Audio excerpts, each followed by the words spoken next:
Well, good morning, everyone. I am so grateful for all of you to come here this morning and be with us for session 4 of our strategic plan process. It means a lot to us, so thank you. And we thought by having this in person, it would just add a little bit more to the dynamic of being able to share some of our final questions and thoughts and that kind of thing. So there's plenty of breakfast here, and we're not standing on any ceremony. If you just want to get up and get something and come back, just go right ahead. Our restrooms are right over here. I think all of you have been here enough that you are familiar with the layout, but just to let you know, please just whatever. We'll probably take a little break, will we?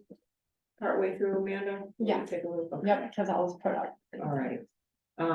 I think most of you have probably met Amanda on Zoom, but it's always wonderful to be in person. Do you want to just do a very quick around the room, just so you can get everybody's first name again, and hopefully everybody has an agenda in front of you. No, we have extras. Okay.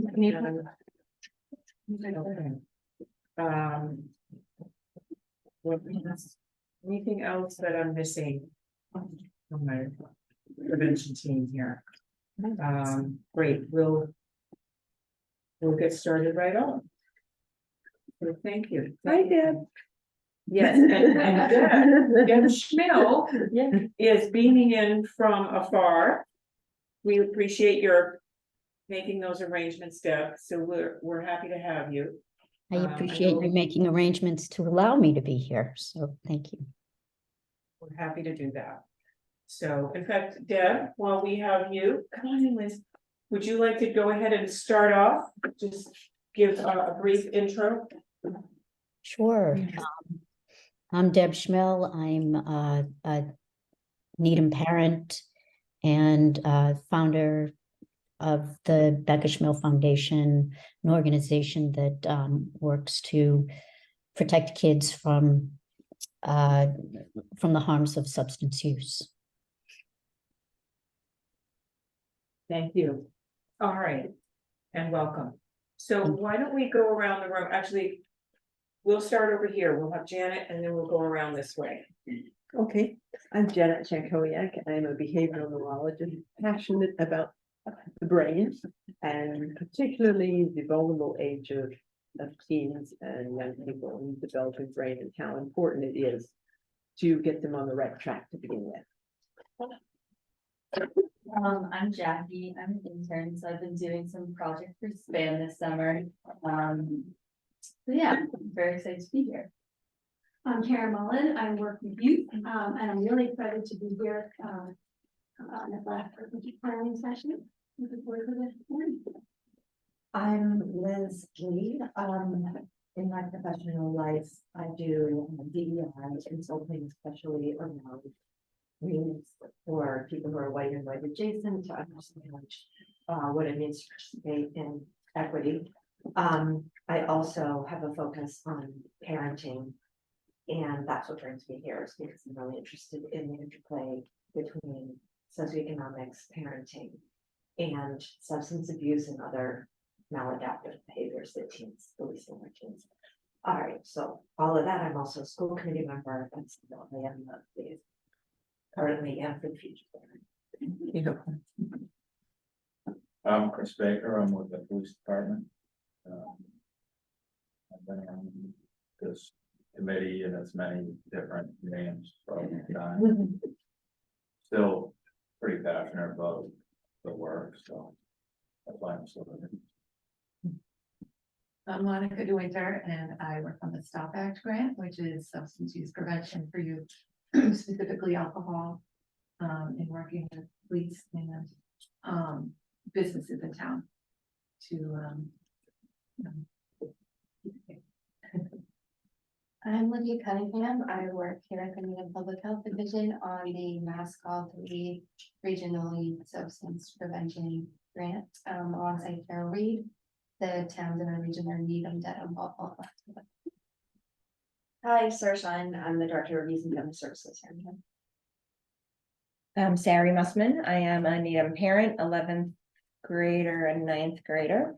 And I am also the youth diversion program coordinator working with the police.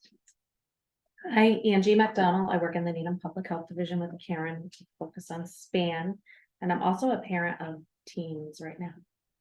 I'm Vanessa. I'm part of the Needham Public Division team with Karen. And I joined in June.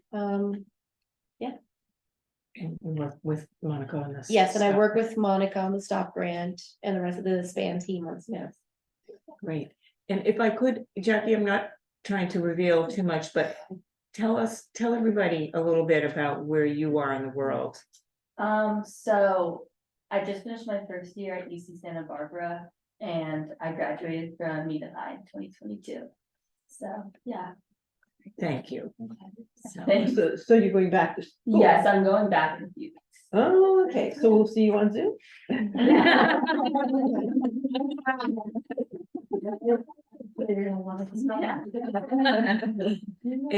And while I did not prepare Jackie for this, you are, by virtue of your recent graduation from Needham High, still a very in touch perspective for us. So we'll be grateful for any input you're comfortable to share today. So I'm sorry, this is your first year? So I just finished my first year, so I'm moving us up. Sophomore. You are. So you know everything. Yeah. I'm glad you're here. And I'm Amanda. I've met most of you, I should say, on Zoom. I'm excited that I get to be here in person. But I like to start this work off just by saying, like, before all the things that I do in the prevention world, I'm a parent of many teenagers, and I also have an 8-year-old and a 7-year-old. So this work is very personal to me, and I've seen firsthand the results of communities that have coalitions like yours in it versus communities that don't. And prevention works. One of my favorite stories is I worked as a coordinator, very similar to what Karen does, for quite a few years in one of the communities near here. And after 10 years of doing the strategies and doing the things in the community, I had a young person in college actually come back and she said, Amanda, I feel really proud of myself. I just finished my freshman year in college and I have not used any substances. And I'd like to think that it's because of all the work that we did in our coalition, because I've had a really challenging childhood, but I've had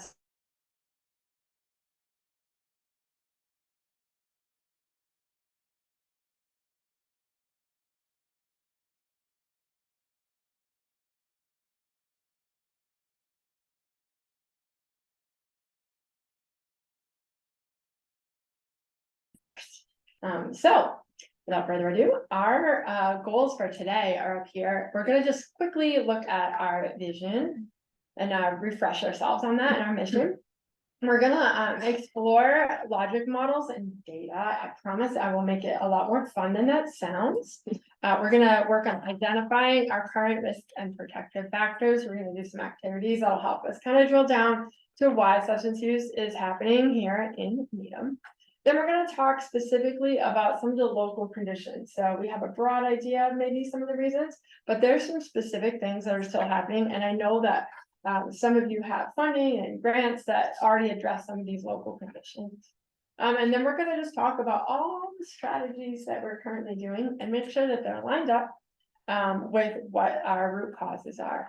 And if we have enough time, we're going to talk a little bit about your current structure, how you organize around the work, and is that the best fit in order to accomplish our goals. And then we'll wrap up with some next steps, because we're going to take all of this information from all of you and put it all together to create a plan for what you're going to do over the next year. And so your input today is so important. Each of you have a very different perspective of the community. We're going to ask a lot of questions today and break up into some groups into a lot of work. So get ready. I'm going to go over a few group guidelines just before we jump into everything. I just explained everybody has a voice. I'd love it if people participate. If you're kind of the person that usually sits back and really doesn't say much, I'm challenging you today. Like, you are here for a reason and that voice matters, so jump in. And if you're somebody who tends to take on a lot of the conversation, you notice that's happening, maybe step back just a little bit to give some other folks a chance to share their voice. Obviously, be open and respectful. We are definitely not gonna all agree on everything in this room, so just be respectful. I like to use a parking lot. That means if we get sidetracked and talking about something that doesn't quite fit what we're trying to do today, we're not saying that it's not important, but just in the interest of time, I like to put it on the side. If we have time, we'll come back. Be present. I'm really laid back. Like if you need to answer a phone call, use the restroom, I don't know, whatever it is that you need to do, just do whatever you need to do. But obviously, as much as you can, try to like put aside what your other life is to engage in this work today. And I hope that this is fun. I hope that you walk away saying, I didn't know strategic planning could be so fun. That's my goal. All right, is there anything else that we should add to this list that we might be forgetting? Do people feel, if they feel like they can agree to these guidelines, just give me a thumbs up. Thumbs up if you think this works. All right, great. All right, we can go to the next slide. So this is your current vision and mission. I cut and pasted this from your website.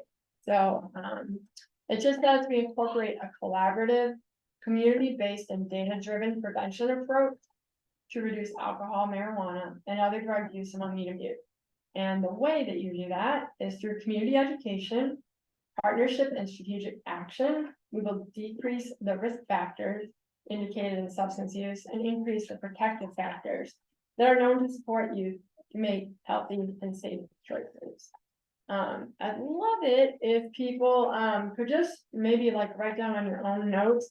If you're saying like a 10, like you knew this vision and mission statement, you can quote it in your sleep. And a 0 being like, this is the first time I've ever seen that. Just give yourself a score from 0 to 10. On your, this is for your own self, we'll come back to this. So 10, I knew this so well. 0, this is my first time seeing that, and 5 somewhat in between, like I think I did. So whatever that score is, just jot it down on your agenda. Oh, of course you can. Well, That's okay. but it just works, because now we can see everybody, so it's good. You can see Deb up there, which is great. Yeah, Deb, you can just drop it in the chat what your score is. Feel free to save that. All right.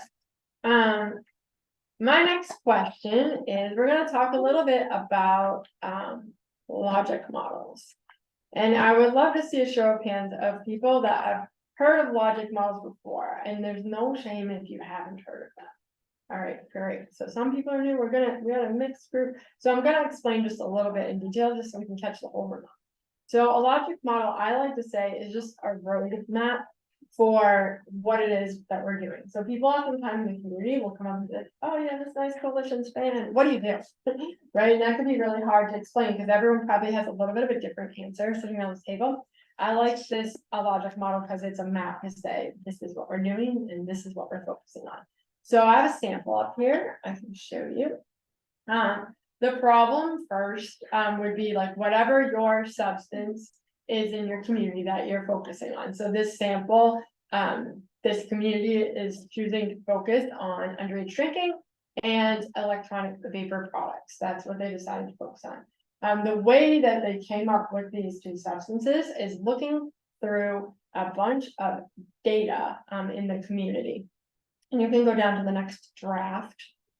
So this would be like an example that a community would have. And I started like filling it in based off your 2017, just as a sample, so you got an idea.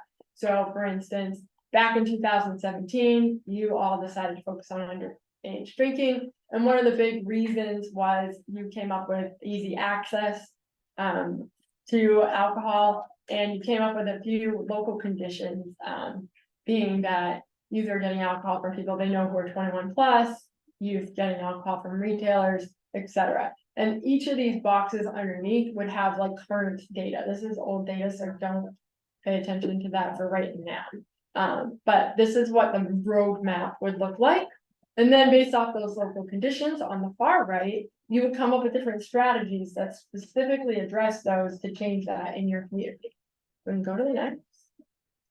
So I wanted to bring this up. I know you all have seen this last fall. but I wanted to do a refresher. And what I would love you to do is, as we're going through this data, I'd love you to take notes of anything that stands out, because we're gonna do an activity after this, after we've looked at all of this data, where we're gonna break up into some groups, and we're just gonna talk a little bit about what stands out to us and what kind of things we're noticing. So this is your data, and this is back from 2021. I think you all did a data presentation, if I'm correct, in the fall of last year, right? So this is just a little refresher as we work on today. I do know that your community is collecting a new batch of data. And so, but this is what we have for right now. So we're working off of what we currently have for right now. And so these are your statistics for electronic vapor products, for cannabis, alcohol, and prescription drugs. And as you notice on the left, there's some really significant decreases. I like to tell people when they say, "Yeah, we did so much great work, we succeeded." We also have to take into account that 2018 was before something called COVID happened, and 2021 is after. And so that does play a factor into youth substance use, what we're seeing across the state. And so some of the access that you had to different products did change a lot during COVID. So when we talk about that 2021 data, we just have to keep that in mind.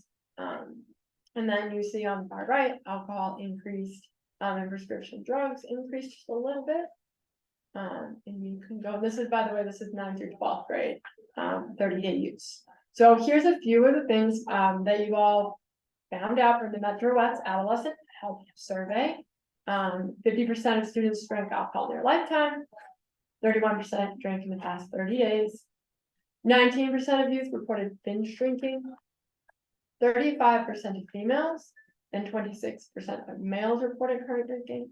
And then we talk a little bit about what we call a risk factor, and that's access to alcohol. So this would be a risk factor, and keep that in mind for later.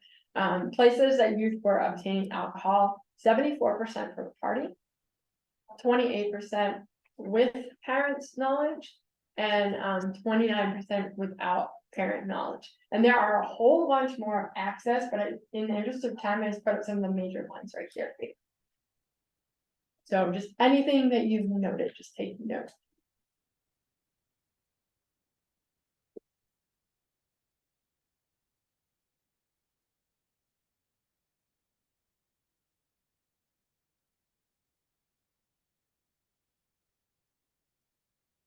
And we can go back to these slides too if you get stuck on any questions. All right, we can go to the next one. So this is substance use by sex, current 30-day use that you all collected. Just take a look to just notice anything that you see on here.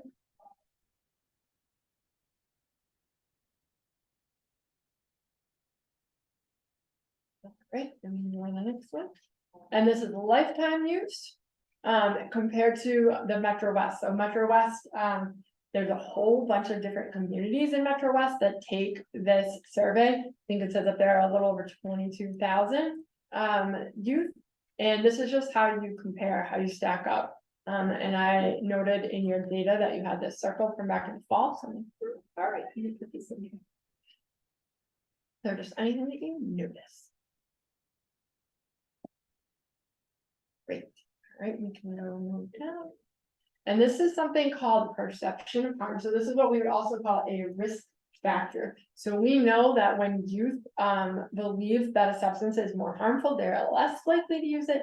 When they believe that it is not that harmful, they would be more likely to use it. And so this is something that's measured. And this one is around all of the different products. And you can just see the difference between 2018 and 2021. And just kind of notice and look at anything that stands out to you. So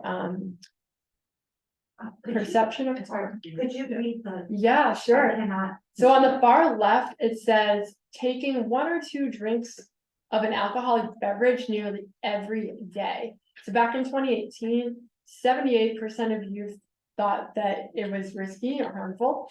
79% thought it was risky or harmful in 2021.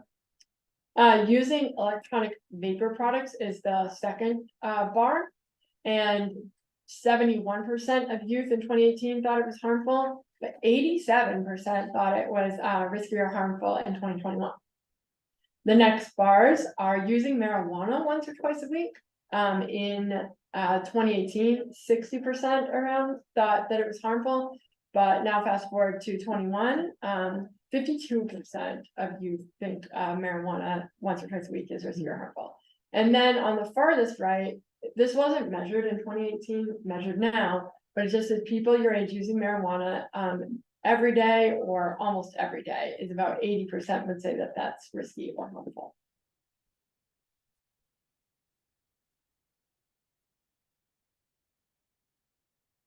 Also, we can go to the next one.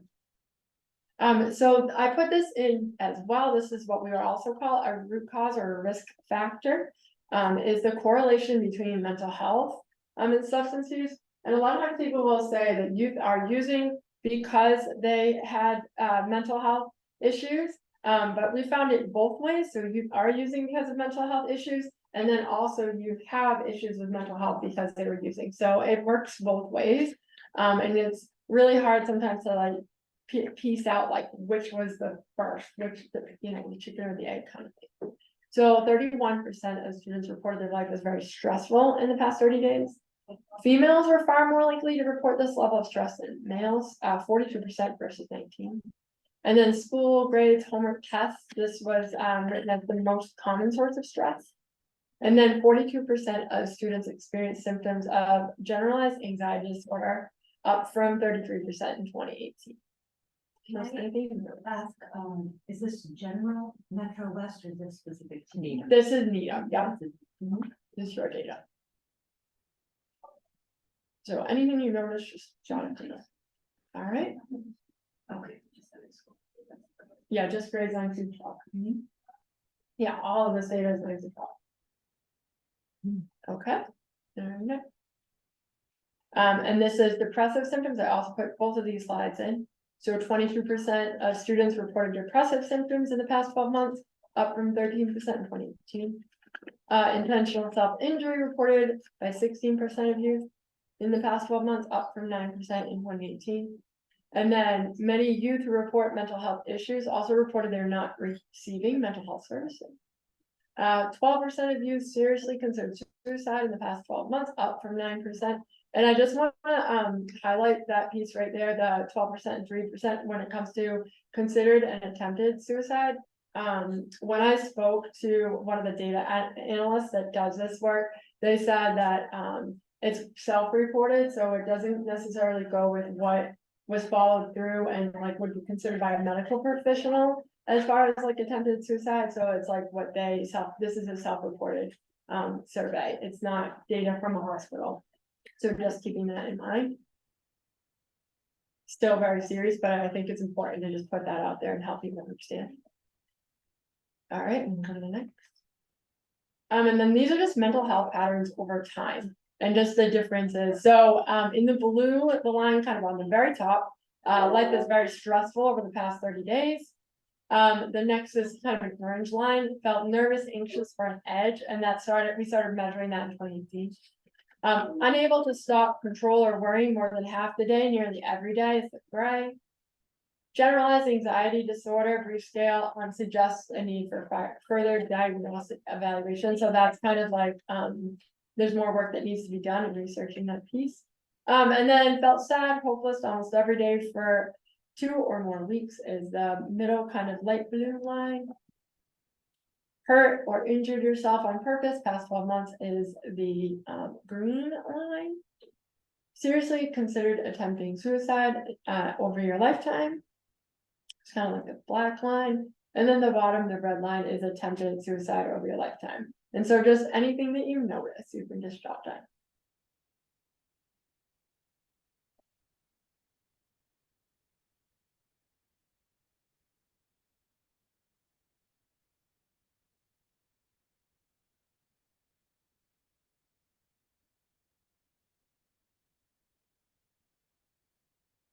All right, we go to the next slide.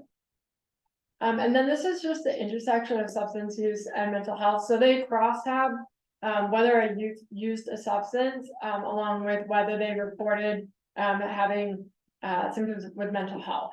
And so you can just kind of look, generalized anxiety disorder, and they cross-tabbed that with alcohol use.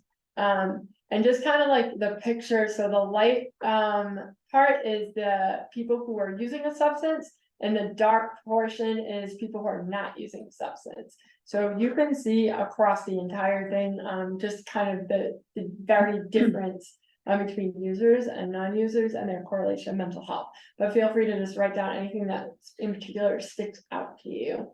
Can people see all the fine print? Would it be helpful if I read some of that? Yeah, I'll read some of that. I'm glad I brought my good glasses today. So on the far left, generalized anxiety disorder. And again, it says the scale suggests a need for further diagnostic evaluation. Attempted suicide in the past 12 months, that's at 2.1 and 6.4%. Considered suicide in the past 12 months, that's at 10%, and then there's 17.8. Self-injury over the past 12 months, 13.5 and 22.1. Depressive symptoms in the past 12 months, 18 versus 30.5.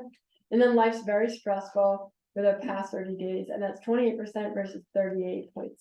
So you can see the correlation between use and non-use. On the far right, use of cannabis or marijuana. Generalized anxiety disorder, again, the score suggests need for further diagnostic. It's 39, almost 40% versus 50%. Attempted suicide, 2.5 versus 8.4. Considered suicide in the past 12 months, 11.1 versus 19.7. Self-injury, 14.5 versus 25. Depressive symptoms, around 20% versus 35%.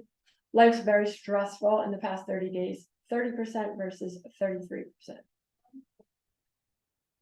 All right, just a few more of these.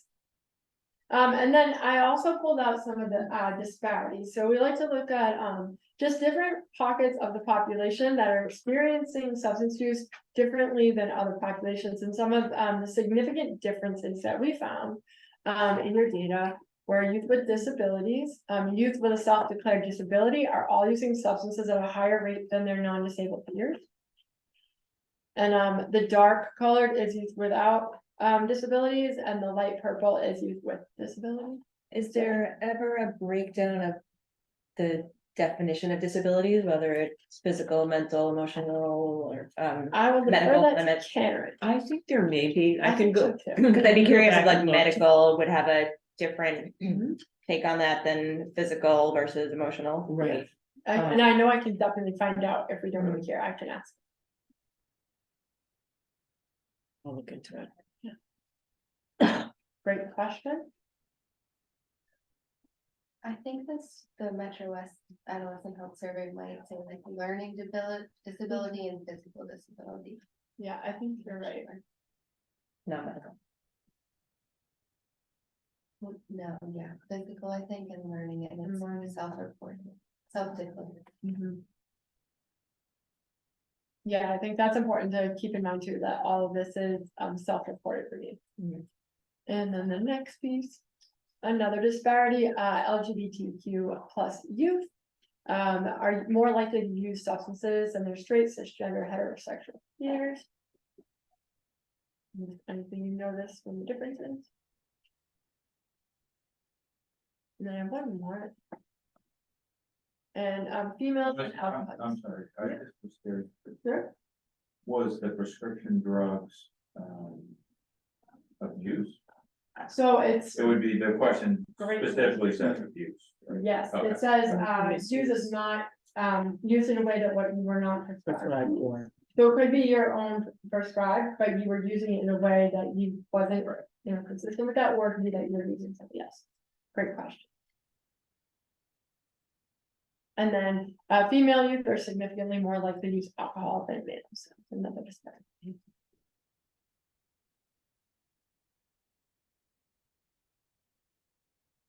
All right, and we can go to the next one. All right, so all of that information, we're gonna pull the slides back up, those same data slides as we go through this piece, in case there's something that you're missing. But what we're gonna do is we're gonna split up into several groups, and I'm just trying to think of the best way to do this.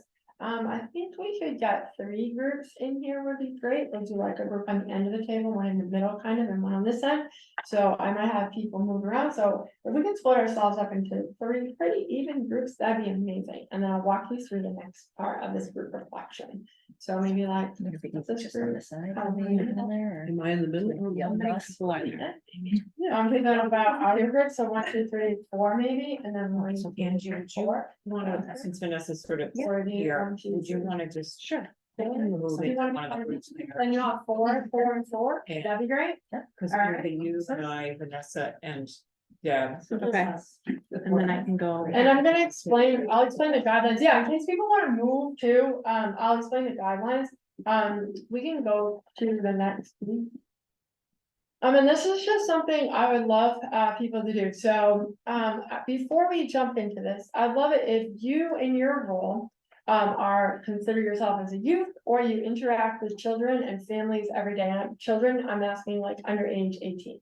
So just hold up a 1 right now, if you interact with youth every single day, or consider yourself as a youth. And families. All right, in your role, if you interact with children and families occasionally, so maybe you see them like a couple times a week. If you could hold up a 2. that'd be great. And then if you don't regularly interact with children and families, but you have a vested interest, I'd love you to hold up a 3. Awesome. So for this next part, I would love you to keep in mind like which number you held up. If you held up a 1, I'm just asking during this reflection piece, if you could please speak first.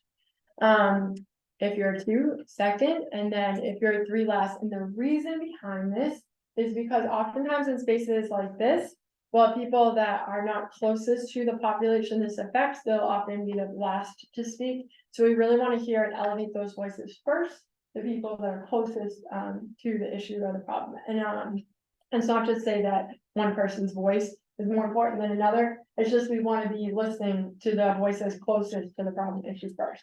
Does that sound all right to everybody? So just keep in mind which number you are, and the ones that go first, 2 second, and then 3s. And our questions are, if I have them on my slide, my questions, yeah, I do have mine.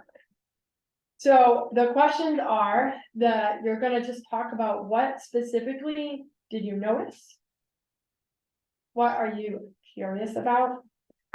And what substances, the first question is, stand out most for us to focus on as a group? All the substances are important, but when it comes to just something that jumped out, you're like, we really need to focus on that. So what did you notice? What were you curious about? And what substances stand out? And then we'll have another question after. So we're just gonna talk about what substances stand out. And if we could actually go up to the beginning of my slides with that 30-day use, that overall trends, just in case people need a refresher. So you're gonna have about 7 minutes to discuss what stood out and then what substances do you notice most that you're thinking we really need to focus on that. And then we'll ask more questions. Which slide was it? Just the first one, it's slide 7. Yeah, perfect. Yeah. So. Yeah. I'm gonna sharing, so you have a 1 in this group. 1, 2, 3. That's good. Yeah. I didn't think I could follow what you're trying to say. Yeah. Well, the 1 is the people that. No, I mean, like, as far as who we're split up with, so that's. And then, sorry, you're. I think we're gonna swap because she's 1 in my hair. I literally just did the same thing. That's a great. It's just water. It must be top heavy or something. Or like I go on a. Right, so this is our. I don't think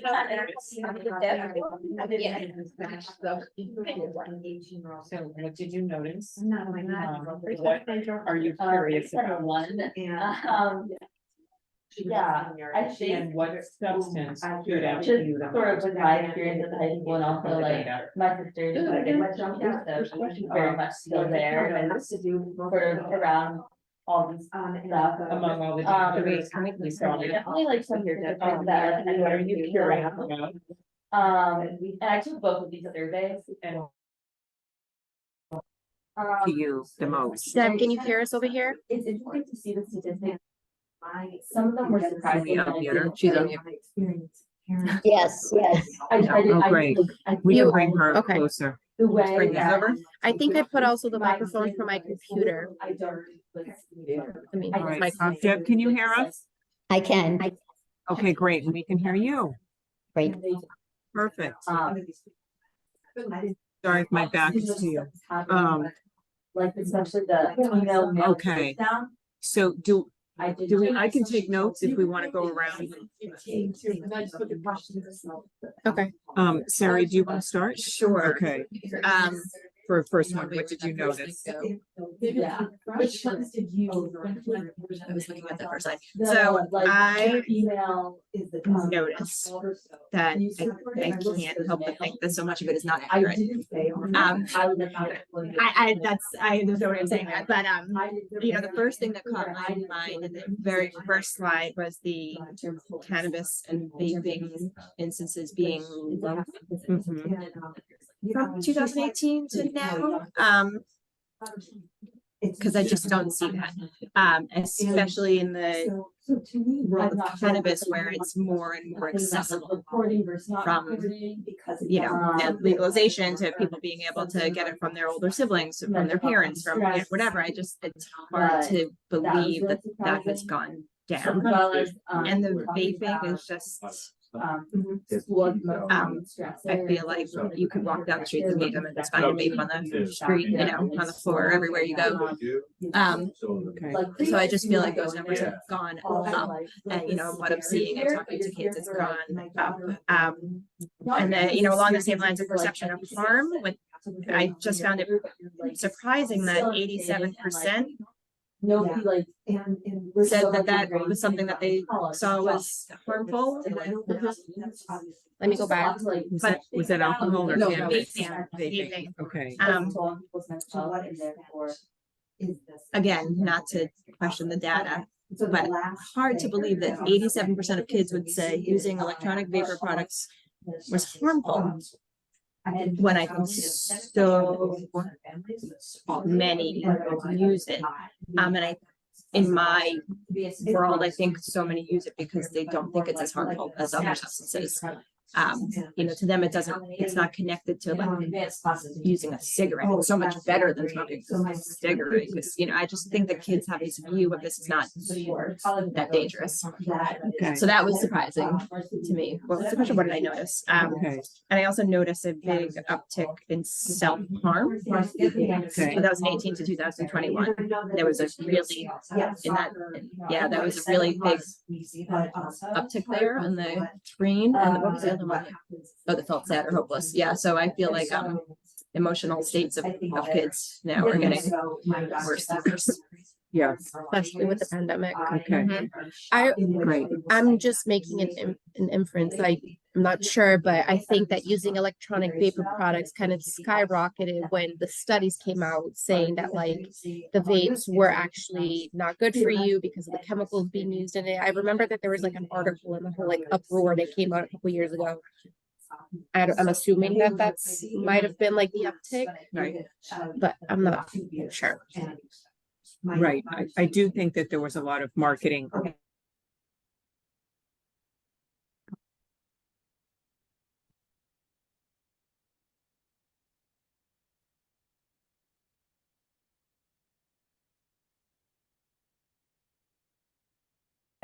Like to share what you noticed,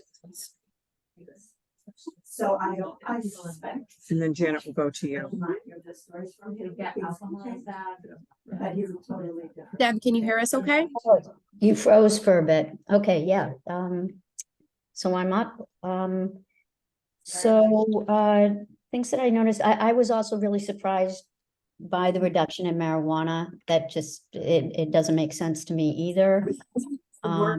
Deep working understanding. Given the circumstances and that it's become normalized. Class in middle school. I continue to be surprised that females drink more than males. And I'm curious if that's been the case for decades. That's always been the case. I'm sorry. You're curious about what? If that's always been the case. Whether it's been the case for like a decade or more, you know, I'd like to see the long term of that. Um, Because. and-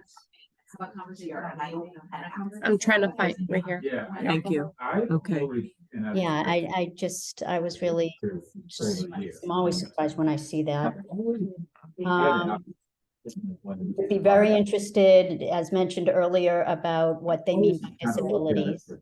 It's really important to, So I think. You're curious, Cross I'm that out. sorry, curious about students with self-reported disabilities?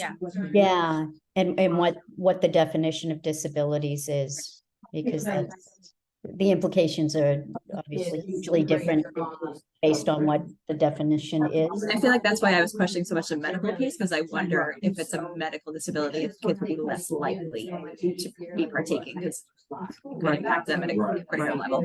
I'll check it, but I think it's what you just said, the learning disability and the social emotional disability. And that might, you know, an ADD type of thing, or ADHD would kind of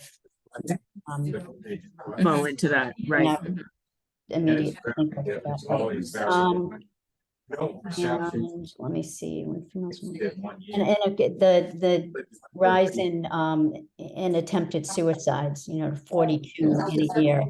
That really surprised me, and I would want to look more into what's happening with that. Okay. All right. That was interesting what Amanda said about the being self-reported, that rise in attempted suicide. And I do wonder if a lot of teens would say that they attempted suicide, but a medical professional might not. Oh, right, right. I'm trying to find that data. That's all I wrote down. Right, because we don't, the survey doesn't give definition to that for them to have context for that. They just ask the question and answer it. Thank you, Deb. Is it all right if we move on to Janet? Yes, absolutely. Okay, great. Well, Janet, what you noticed, and you can tell us what you're curious about too. Yeah, so what I noticed was pretty much exactly what Deb and Zari have said, and that is the marijuana data doesn't make any sense for this era. And of course, a lot of what I base it on is what I'm seeing in the medical literature. And the medical literature is saying that marijuana is way up in kids, alcohol is way up across the board. It's just, and we're seeing a lot more liver deaths. We're just seeing everything compounded. So we have a serious crisis. There's no doubt about it. Mental health issues are also, we're seeing a lot more anxiety and depression. Anxiety historically tends to get worse as people get old. So you know, this is not a good trend if they're already freaking out in their young years, especially in their developmental years. And I think it's particularly troubling that it's the young women. I mean, it's not surprising because historically women across the board have always had more anxiety issues than men. But what I also find curious is that more women are drinking for that. I'm sure it has to do with because in my school, you know, like that's what I think. Alcohol is a depressant. So you're counteracting what's going on. Yet I did see one slide there where they were comparing the users versus non-users in cannabis. And particularly for go about it, and I the one that was really big was the depression. So there it is, second to bottom. Right, not everyone. But it's really high. I mean, it's even more than in alcohol. So with those with depressive symptoms, they're going to cannabis, which in some ways sort of makes sense in their understanding of what the drugs can do. Because very often self-medication, what people are doing when they use cannabis interest in alcohol, Just kind of because they're self-shopping. Right. They're not seeking professional help, or they're not getting the help they need, and so they're trying it. To numb it. And so what's very interesting is we don't have the data here for the opioids, which is where a lot of the people go to. Right. To try to self-medicate, and depending on what your underlying is what happens at worse. Now, the other thing that is very, very interesting is there's a big increase in the combinations of alcohol and marijuana. It used to be one or the other, but now it's both, and both are really, really treated. From a neurological standpoint, it's really bad.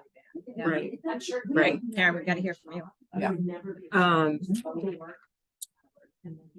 I agree with what all of you have noticed. I think I was particularly struck by the fact that our alcohol rates are higher than the Metro West region.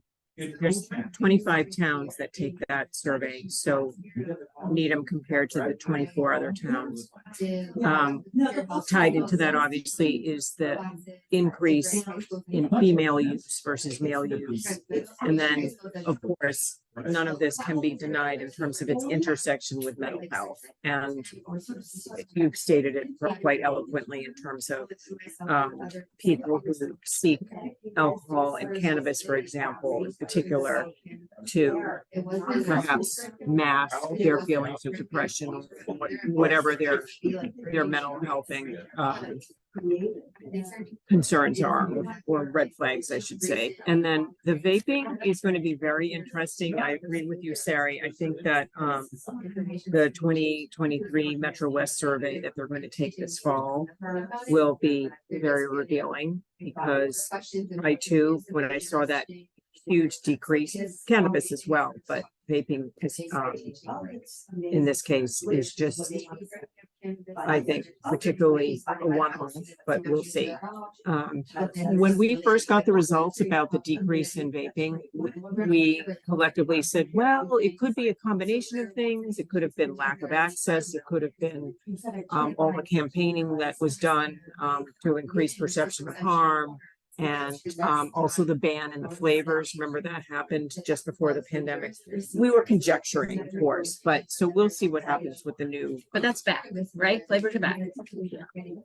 Yeah. All right, you just wrap up those. Do we want to just share our thoughts on which of the substances is the most concerning to you? It's so hard to say, because I really think it's both. I mean, I think it's vaping, I just noticed. and I don't know why. I think it's all of the above, but I think it's just much easier to access, and I think the kids don't think it's as harmful. So that would be You can buy my, it online. right, you can buy it anywhere. I guess I go to one We're gonna step bring it further all in. and I did want to answer two other questions that I heard. Is there a question about how to categorize a disability? And the questions were, if the person has disability or long-term health perform. That was one of the questions. The second question their answer is if they had a long-term learning disability, so that's physical, learning disability, and then they also asked, do you have an IEP? So that's how they categorize those plans. So that's the three things. And I heard, there's a lot of talk around the decrease in vaping. And I'm doing this work across the state.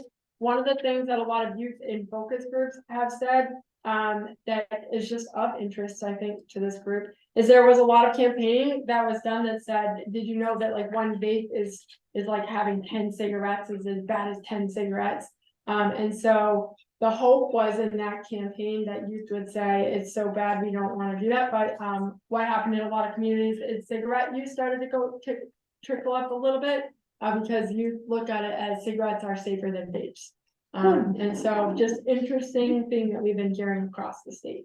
And the vaping statistic, that's strictly nicotine, or does it not specify? Doesn't specify. There is a way to cross tab it with nicotine and marijuana, and I can look into that. for you, but yeah, a lot of youth are reporting that they are vaping a product with marijuana or cannabis in it, yeah.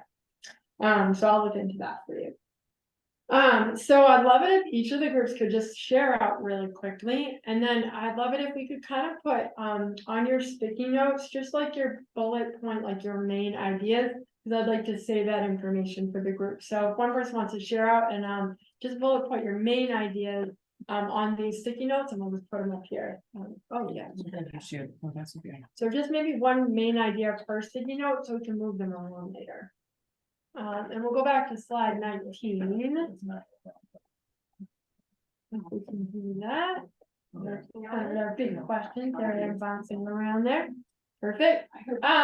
So any group want to share first, just what their group kind of noticed, an overview of what your group noticed. Anybody feel okay? We can share. Yeah, okay, go ahead, Lydia's group, just what did you all notice? I didn't, you can answer all three of these questions. Okay. Well, we talked a little bit about the statistics, the big difference in female and male use rate that stood out. We were also discussing that maybe that was, Jackie thought, not to put you on the spot, that was a little surprising. She participated in this survey because she was in school in 2021. And she felt like she didn't really see those differences around her, so she wasn't sure if they were due to underreporting or maybe it was just use that was more private. We also noticed the statistics about stress, specifically academic stress. Jackie said she saw that, and Sarah said she sees that a lot as well. At Needham High School, youth are really pressured to succeed academically by families and by the school and their peers. And then we talked about seeing the correlation between cannabis use and alcohol use and mental health symptoms. We are curious about maybe some more data on like causality and what the correlation really means, like you said, the chicken or the egg, if we could explore that a little further. And maybe that cannabis use decrease was likely due to access or some thoughts that we have. And we're interested in seeing in this year's survey if it increases again. Do you guys feel like I left anything big out? No, I think that's good. That's great. All right, and that we move with these back from your and so your group would create like bullet points like these. Yeah, you can put them on either. Yeah. Just so there's kind of one thought per group. Which group would like to go next? There we go. All right. We talked a little bit about, similar to you guys a little bit, how the data sometimes doesn't seem to match the stories that we're hearing, right? Both from parents and sometimes from students as well. We talked about access, in terms of stories, access to alcohol, the high school culture of use and abuse, especially in sports, and especially it points to parents a lot. Sometimes the captains, but also the parents supplying for some of the parties or the events that students participate in. What else did we talk about? We talked about the unhealthy culture of success in Needham, the pressure to perfection. And we sort of said why parents seem to be anxious themselves and they're making their kids anxious. We seem to be doing a lot of it. I don't know if that was actually the question. We started to do it. Yeah, started to do some of the whys. Yeah, we'll put that in the why box. What else?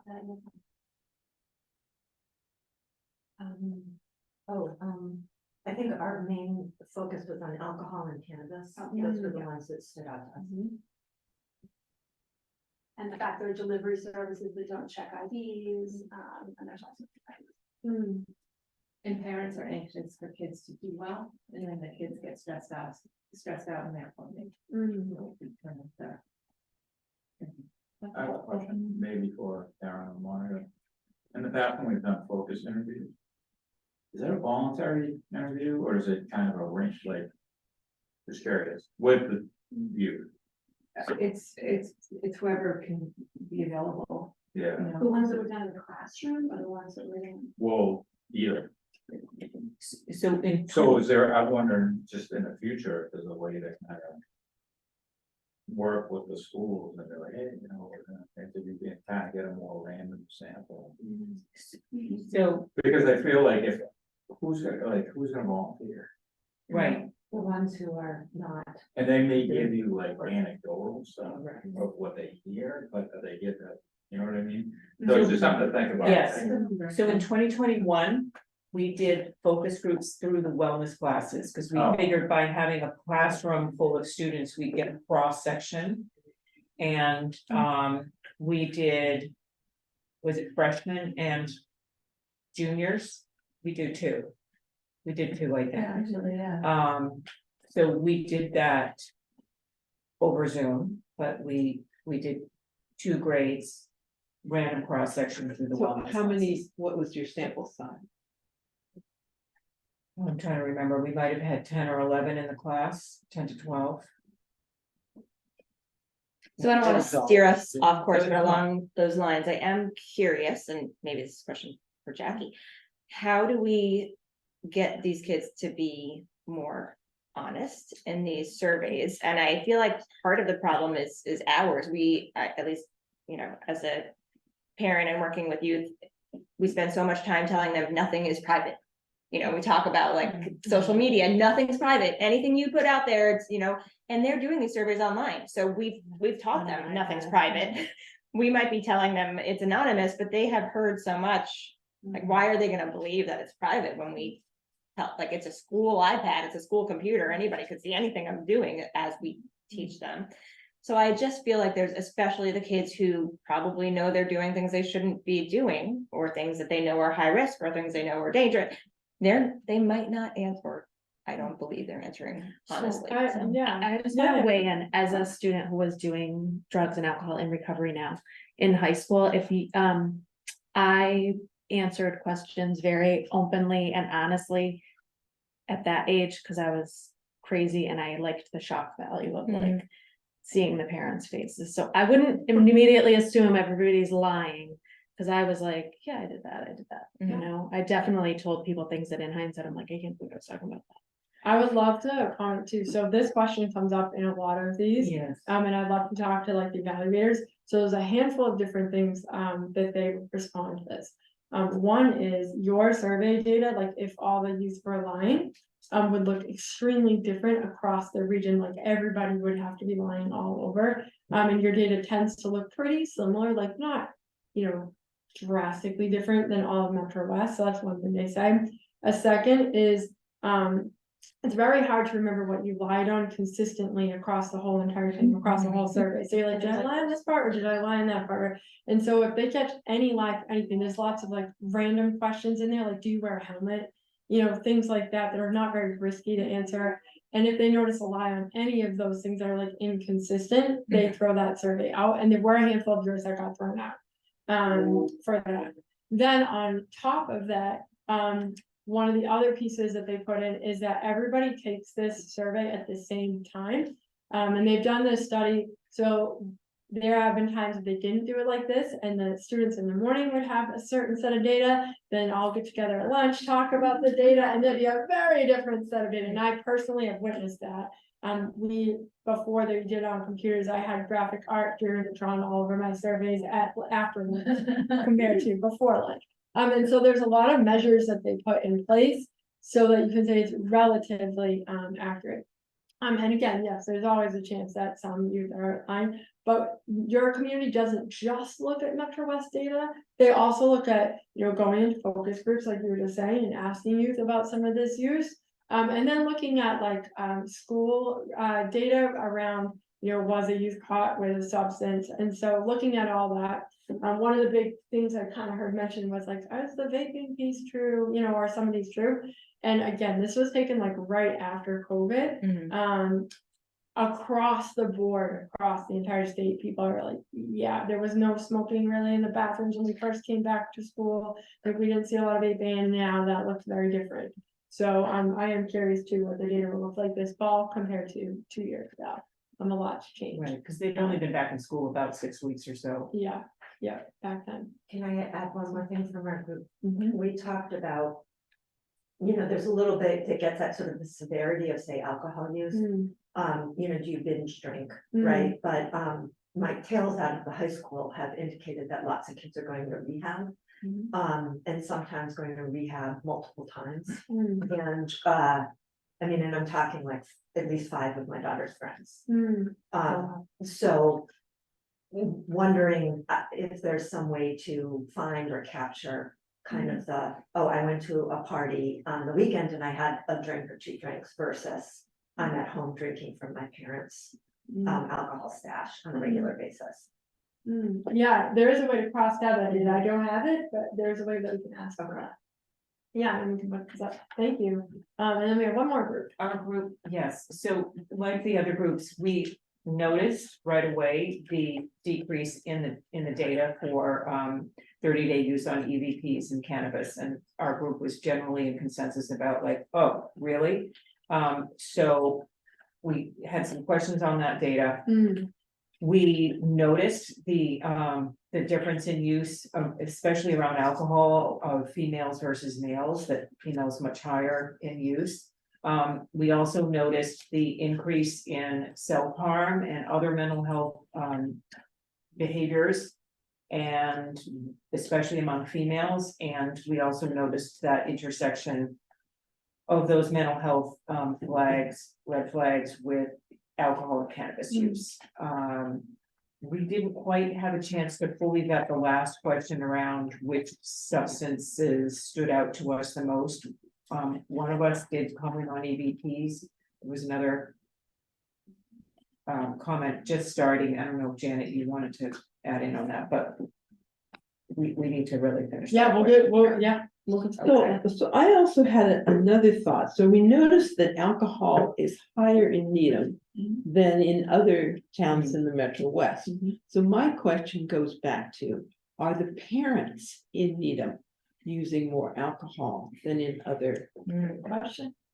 So I don't know how we get that information. So I was sharing that a lot of my information comes from the medical literature. And what we're seeing now is just skyrocketing alcoholism, really a problem across the board. It's not just kids, you know, the adults too, as well as marijuana, because of this perception that it's not as dangerous. So that's what we're really seeing very, very seriously, and the mental health, the anxiety, particularly across the board. So Yeah, those are great questions. I think one of the difficulties is when you collect information from youth, they're all in the same place at once, right. whereas like adults are not.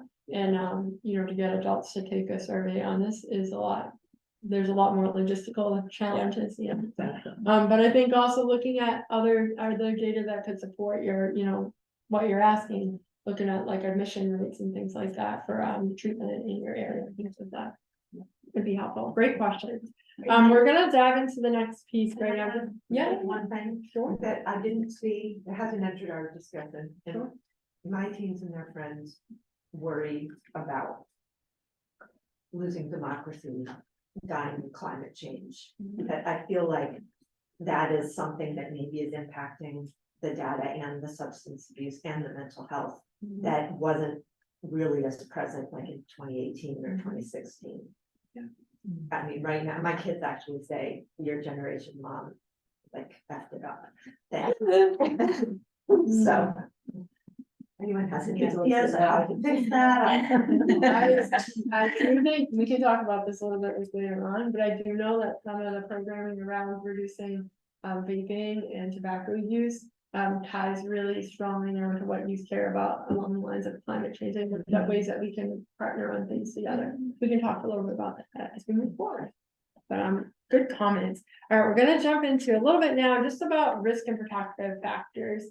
I'm gonna give us a little refresher, and then we're just gonna talk about, we already identified some of them up here, kind of some of the risks or the reasons why young people are using, and then some of the reasons why youth are not. So a little bit about that, and you'll see in the logic model, I have a sample up here again, we can go to the next slide. In this sample, we're talking now about these, what we call root causes or risk factors, and you already saw a lot of this in the data. So, you know, when you're thinking about answering these next questions, go back to the pieces that you notice, and some of those root causes. And in this sample, this is not ours. Here's a few reasons, you know, root causes that the community narrowed down. So whether the social norms are favorable to you, like everybody uses, I heard some comments about like, you know, this is legal, it's easy to get. And everybody does it kind of thing. Stress and mental health was true for this group. And then a low perception of risk and harm. This is what this sample identified. So we're going to be talking a little bit about this so you can identify your own. And we can go through the next slide. So when we talk about risk and protective factors, we have different domains that there's risk and protective factors in, and we'll get into those a little bit more. There are individual reasons, risk and protective factors, parents and family, school and peers, and community and culture. And for the purposes of this group, we're actually not going to really focus on the individual piece because we're looking at collectively as a community, what kinds of things strategies we can do. So just keeping that in mind. We can go to the next slide. So the definition of a protective factor, it can be defined as a characteristic at the individual, biological or psychological, family or community level that's associated with a lower likelihood of a problem outcome. Can anybody throw me out an idea of a protective factor? What could a protective factor be? A role model. There we go. A role model. Community. Yeah, your faith community. Yep, a supportive faith community. Anything else? Coaches. Coaches, right? Good coaches. Things like eating dinner with your family on a regular basis. These are all protective factors. Go ahead for the next one. So here are some of the individual. This list it's not an exclusive, exhaustive list, but it came from the Substance Use and Mental Health Services group, and they came up with a bunch of these. So these are like some samples of individual. We're not going to focus too much on these because we're going to be talking more about the next year. So family and the family level, so physical and mental safety, appropriate structure, and this is just like to give you ideas. Positive social norms, opportunities for skill building. Go to the next, clear rules. Community. So physical, mental safety in school and in the community, having an appropriate daily structure with limits, rules, monitoring, supportive relationships. I heard people mention some of these opportunities to be involved, positive social norms, opportunities for skill building, integration of family, school, and community efforts. So these are a handful. Now we're going to just talk real quick about risk factors. So risk factors is exactly the opposite. So a characteristic that is associated with a higher likelihood of negative outcomes. I'd love to hear just some examples. Anybody have an example of what a risk factor could be? Trauma, yeah. A role model again. Yep. Negative role model. Family history. Family history. All right, let's think of some at a community level. Without me telling you what any of they are. Access, right? Like, yeah, easy access to a substance. Any other ones at a community level? Well, I'm thinking from the youth perspective, what they see among their adult behavior, kind of like Janet said about modeling. Yeah. How about peer pressure? Would that be one? Yeah, that could be on too. Exactly. Yeah, both positive and negative peer pressure works, right? All right, let's go to the next piece, and here's just a sample of some of these. And we're not going to focus on individual again. I just put it in here. You're all going to get this slide deck after. You can go to the next one. But we're going to focus on these domains because they kind of go with more of the community. So you were just saying that substance use among their parents, lack of adult supervision, permissive attitudes, poor attachment or relationship with parents or guardians. You go down to the next slide. This is just to give you ideas. Community. And that's like a low commitment to school or school failure, aggression towards peers, associating with others that are using, that's that peer pressure piece you're talking about, or negative influence. Societal or community norms, such as retail outlets being high or adult use at sporting events, etc. And you can go down to the next. And so I pulled out what protective factors were in your Metro West Adolescent Health Survey. So as we're going to start this next discussion, I'm also going to mention a few that aren't on here. So 70% of youth reported eating dinner at their home with their parents or guardians 5 or more days in the past 7 days. 81% said they have a parent or guardian who had clear rules and consequences for their behavior. 70% said that they had a teacher or some other adult who listens to them when they had something to say. 57% talked with a parent or guardian about emotional challenges or problems. Those are a handful of other ones. And we'll leave these up here as we do our next piece. So we're gonna talk protective factors first. We're gonna go back into our same groups, and I know you guys need to finish out your discussion about what substance was important to focus on. But I want to ask the group just what are some of the protective factors that we know in our community, and just start with that first. Protective factors, things that you know are maybe less likely for you to use, and I did list them again on 32, like some of them, but you might know additional ones or ones that stand out. Just ones that you think, this is interesting. So go back into that same group, and we'll do a shorter time because I did put a list together and we'll talk about the risk factors. So I'd love it if each of the groups could kind of talk and narrow it down to maybe like 2 or 3 that they think these are really important to build on and continue. So 2 or 3 risk coverage, 2 or 3 protective factors that you just really feel are important in your community. So go ahead and discuss. We got about That our community has. yeah, like I feel like we do a great job. I think what do you guys Discussion already. What we noticed and what concerns us the most in terms of substances. And our group is Janet, Carrie, who you know, Dennis Mill is on Zoom. And I don't know if you've met Vanessa before. Alyssa Kent and myself. So we are just gonna spend a few minutes now. If you don't mind, Alyssa, we were just gonna finish out that question that we had about which substance concerns us the most. We have to do which one? Yeah, that's kind of hard. It is hard. I'd say maybe the standards. because only because. Well, which one's more prevalent? So I mean, Yeah. and again, you could only go by what you hear and see, and no, that's why I said vaping. I think peer pressure. Because I feel like that's just Definitely more widespread. We smell it all Is a the big time. I mean, factor, you just drive down the street in your car and you. FOMO. Not all the time. I remember it's right away. But I mean, and I think part of the other issue is that a lot of the vaping you can't smell, which is why I think the kids are doing it more because they think they can get away with it more. And they do, they're in the bathrooms at the school. I mean, I was actually reading the school handbook yesterday to maybe have some conversations with my kids who are starting this new school year. And there's clear rules in the school handbook about vaping in school, but all they talk about is that that's what the kids are doing all the time. There's vaping in the bathrooms constantly at the high school. So they're not, policing it, they're trying to look the other way. I mean, who knows what the reasons are that this is able to happen, but or they don't notice it, so. Protective factor. So we've heard vaping, we've heard alcohol. Yeah, can you comment on that for us? I think marijuana is really a big concern for me. Sorry to, we're gonna be. You said really all marijuana. of them, but marijuana, because of the acceptance of it is not being dangerous generally, and because it's legalized, and the fact that there's still a black market where and even not even the black market, there are products being made with derivatives that are extremely strong and can cause psychotic reactions, and I think it's just going to get worse unless it's legislated. That's Yeah.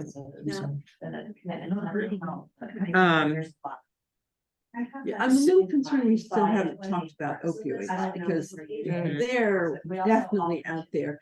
Maybe not as much in Needham. I mean, it's always been less, but it's huge. It's a huge, and then the fentanyl issue, and then this other veterinary medication, med that's on which prolongs the use of the fentanyl, prolongs the use of the.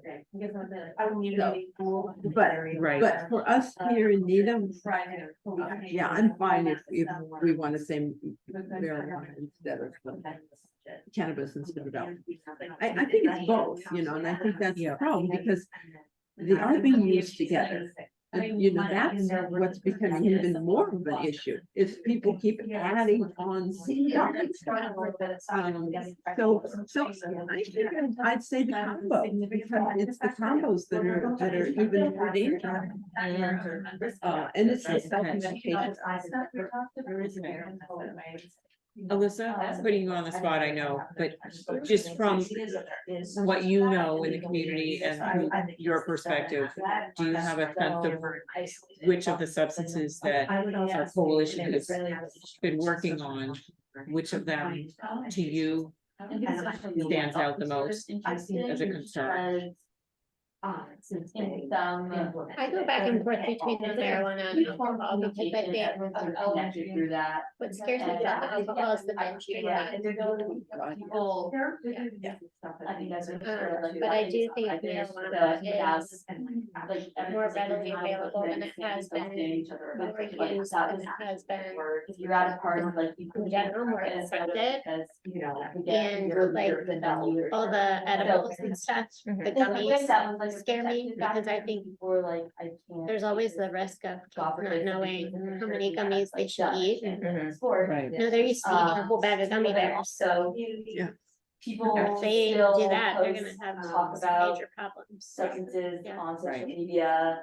And I think to Post on their segue stories. slightly, and Karen, you didn't give your thoughts thoughts on that, did you? Oh, No, everyone's doing my it, so I my watch it. primary It's concern, like this I money. think alcohol It's just slightly like, higher than cannabis, It helps, but it doesn't. but cannabis is a close second. Yeah. So we're talking about risk and Yes, protective factors so- to get there. I Yes. guess, to Alyssa's point about the binge drinking, I am still shocked at the amount of parties that our kids go to where the families are supplying the alcohol. And I think that's where the kids kind of go crazy. They show up at somebody's house on a Saturday night and there's all this alcohol available to them and they just kind of go to town. And, they're binge drinking with parents offering it to them. It was a third of the parents. It's at 29%. And it was about the same for accessing for parents without knowledge. Yes. So it's the same. Yeah. 29%, right? So we call that parental attitudes favorable to youth, but basically it's that whole idea that there's a population of parents who think it's either safer for their Right, children to right. drink in their home. Mhm. There's the population that thinks it's good for them to learn how to drink alcohol before they go off leaving the home after high school. And then there's the population of parents who tied into all this just kind of look the other way because they feel like it's a rite of passage or it's inevitable that youth are going to drink. So wrap that all into concerns around social host and parental attitudes. And we've got a real problem in the community. Well, and I've even said to my kids, we have a clean house. You are not, you need to tell your friends are coming over, you're gonna have like 10 kids in the basement. You need to tell them we have a clean house. Am I sniffing their water bottles? No, right? And these kids, they carry water bottles everywhere. I mean, we all carry water bottles everywhere with us, but so they're coming into my house with water bottles, with backpacks, with whatever. I'm not making them leave their backpacks in the kitchen. I'm not sniffing their water bottles. So, right, I'm not a protective factor because I'm not crossing all the T's and dotting all the I's. So I don't, but am I a risk factor because I'm allowing them to bring their backpacks into my basement? Maybe, but it's not because I'm allowing it. So I feel like there's a wide range of like, what's a risk factor, what's a protective factor, Right. what are we doing that we don't even realize that we're doing? And how do we get that message out to parents and caregivers? Right, we're never, That but carries out just what you're but I'm describing. never gonna sniff the water bottles of 10 kids who are walking in my house, right? And so, or is it gonna become like that's the norm, that parents have to do that? I mean, I just, like, I don't know what the right thing is. I mean, I agree with you. I don't think that should be the norm. Because Yeah. as they get older, they need to have a certain amount of autonomy and, risk, you know, other issues, that, but I want to throw out just a sort of a different angle on all of this, I think. So I think that, you know, if we focus on marijuana and get that point across, if a kid has an issue, they're gonna find something else to use. I'm kind of thinking, you know, like we know what the risk factors are. How do we focus on the kids who are impacted by those risk factors so that they don't look for anything to cope? Or they find healthy coping skills. Yeah, I totally agree with that concept. It's the prevention that has to start first. So we have an entire culture that seems to think that we need to go externally to solve our problems, whether it's a pill, because you have an ache, anything. We're always looking externally. It's alcohol, whatever. And we see that in the parents, as opposed to looking within and how else could we see this problem and how else could we address it. So it's giving the kids the confidence to know that they can figure out how to cope better. But one factor that we have not mentioned is that's extremely protective is letting the kids know, letting kids make some mistakes, not egregious things, but then to accept that you make mistakes, that this is how you learn and grow. And we are in a society now that we said, no, you can't make any mistakes in this community. You can't make mistakes. And that's the pressure. That's the pressure also on the parents.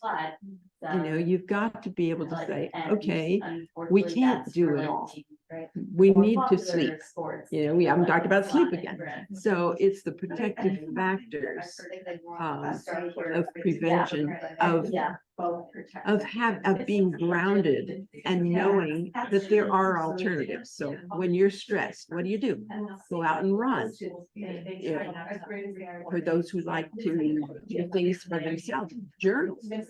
There's just be out in nature. I mean, there's more and more studies of the positive impact of these things, and it's teaching those preventive strategies. Those are the protective factors. So I was just going to summarize that. You just said it there. So increasing the education around activities that are protective factors. Yeah, I want to add connection to maybe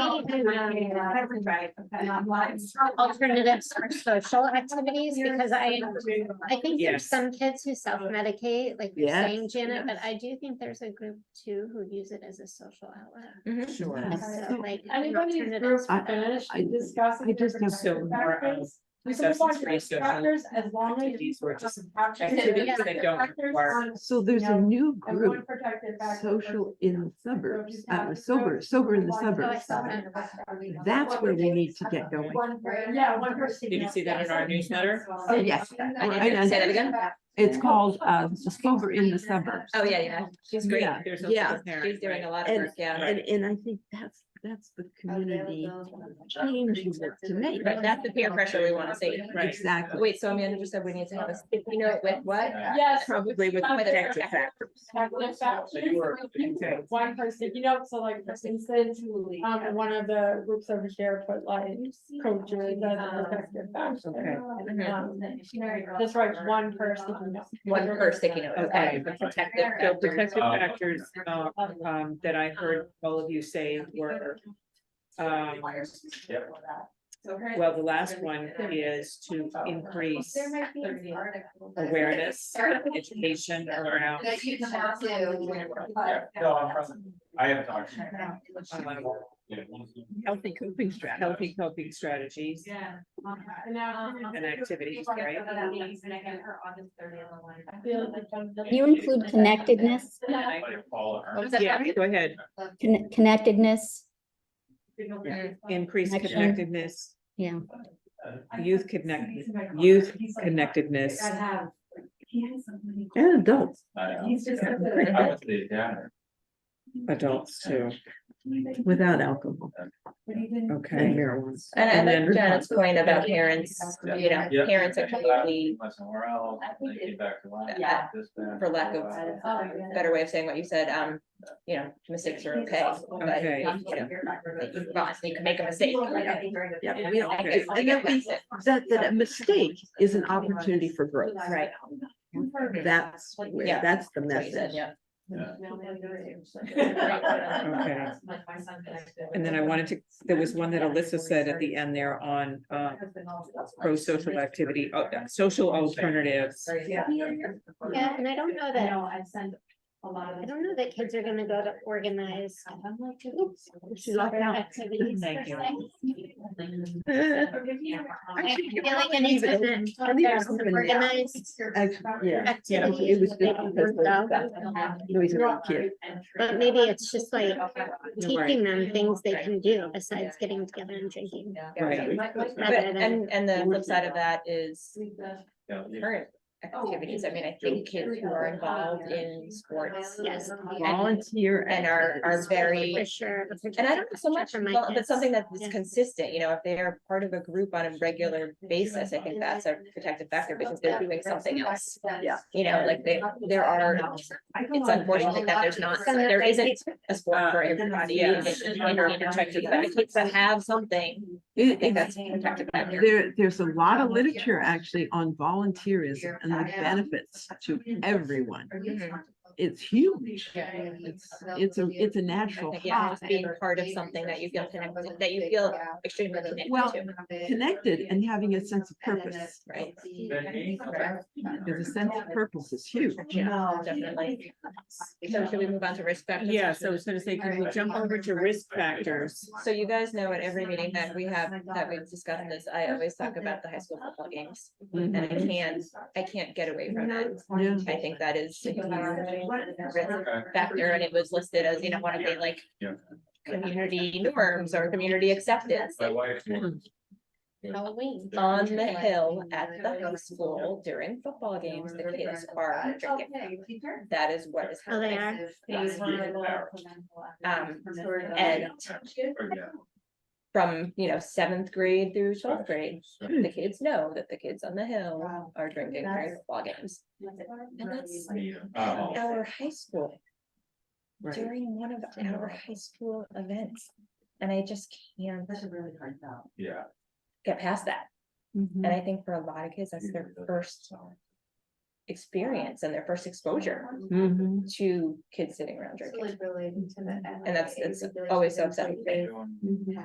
So I'm gonna peel the onion back a little bit. So they show up without, where are they getting the alcohol? Because when I think about risk factors, I think about access points. And I know we have the data that says, I got it at a party, that's like number one, we've talked about that already.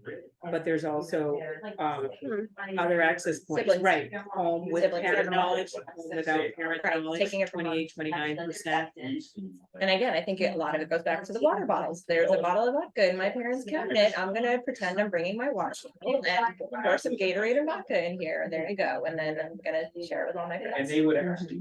But I do also think they're getting it from older siblings and. Okay.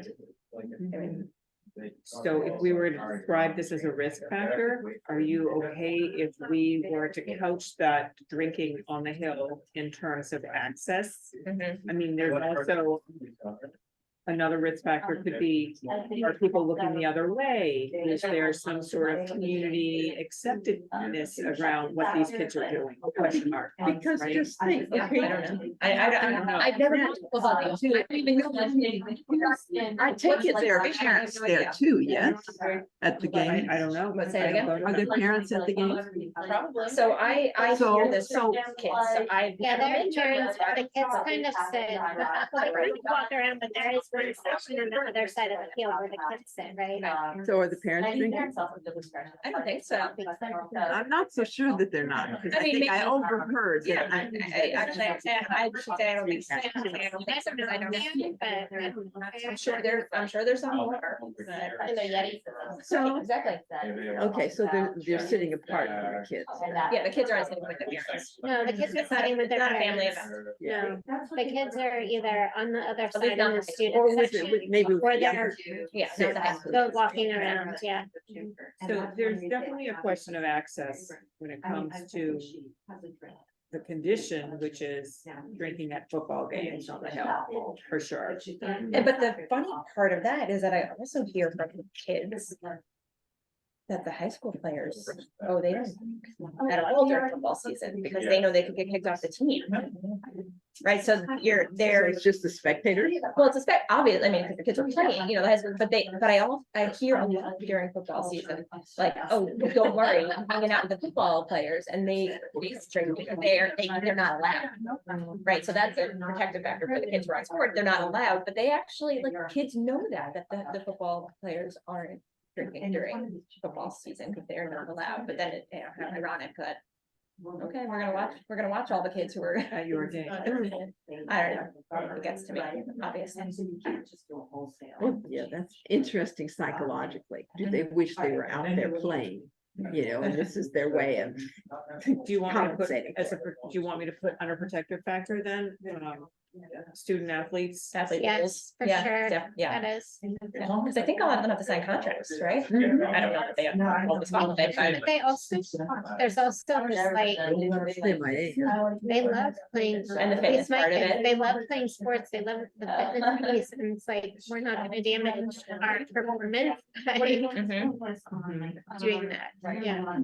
So they model non-use and they're motivated by the consequences, Yeah, right? yeah. If they do use. And then I lived here and did the last year. So peeling back that onion a little bit, the ultimate, there's two things there. The ultimate protective factor are the consequences that they know, which is enough to impact their behavior not to use.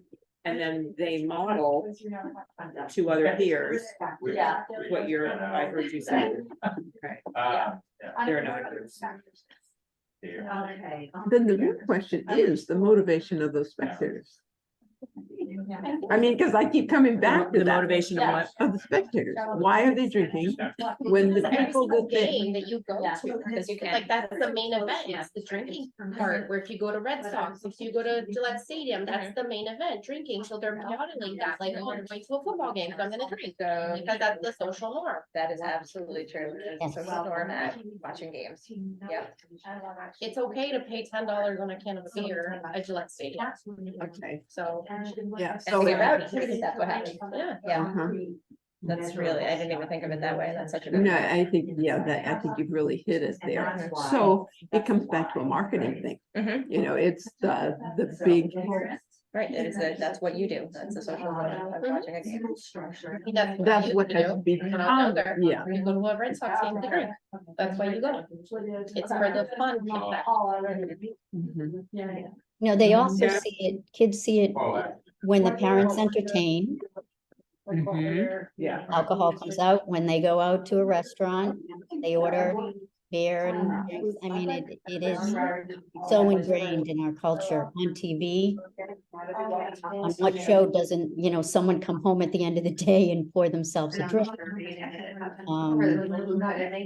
The main part of an event, actually, like. Right.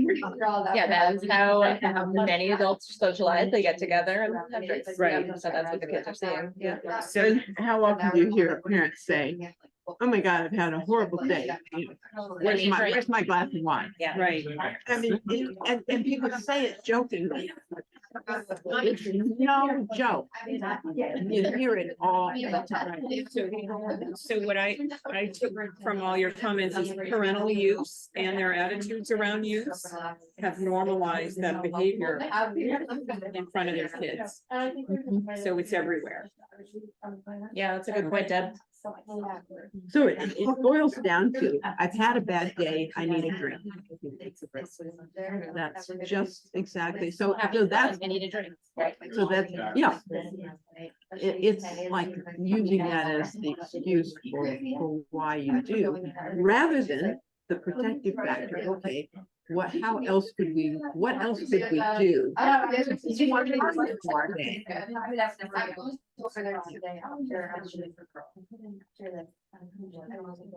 Yeah, I also think the house parties are a risk.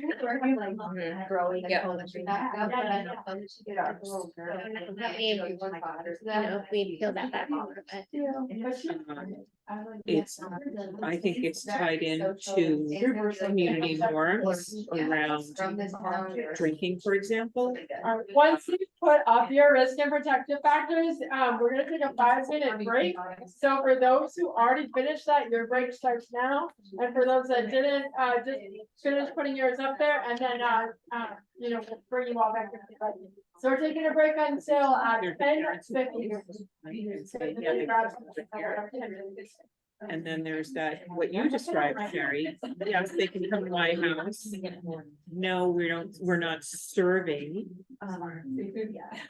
And where that balance or where that line is drawn between policing or monitoring, we call it monitoring, what happens when they get together.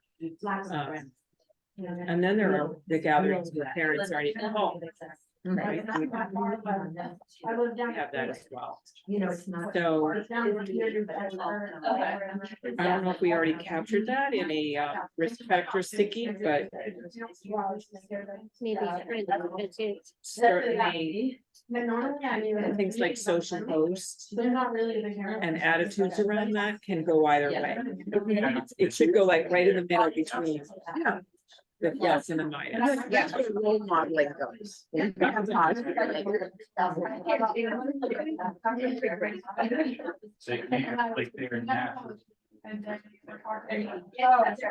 write this grant, probably like that's 10 years ago. Yeah, and then the fun to, you write this down with your job, and they were, she doesn't, she's I mean, it's not. I couldn't.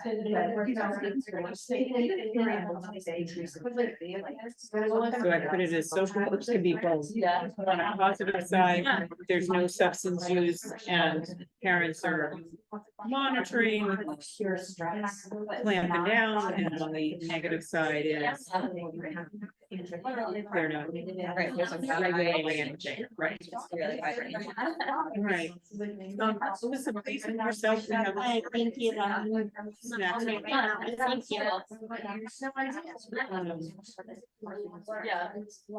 We have 5 minutes. Yeah. Deb, do you have, oh, she's not, did she leave? Yep. Oh, no, she's back. Do you have anything that, like a 2-liner or a 3-liner that explains the help that you need tomorrow? Because I want to send out some more messages for you about placing the flags. Do you have anything you could share, so I could just, try and recruit more people for you? Oh, sure. Yeah, I'll send you something. I'll think about that. Oh, I can't hear her. Can you say that again? Let me, Do you want to put something in the right chat? now, email. Okay, Or email or something, yeah. Just so I can make sure we can get you as much help as we could get tomorrow. that's terrific. Thank you. Yeah. Owl is That could be. great, but not so great. Yeah, it's very loud in here.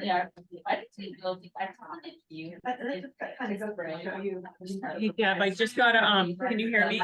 Yeah, Okay, I just got a text back from Sandra yeah, about Tom and the sound system, and I'm just reading it now.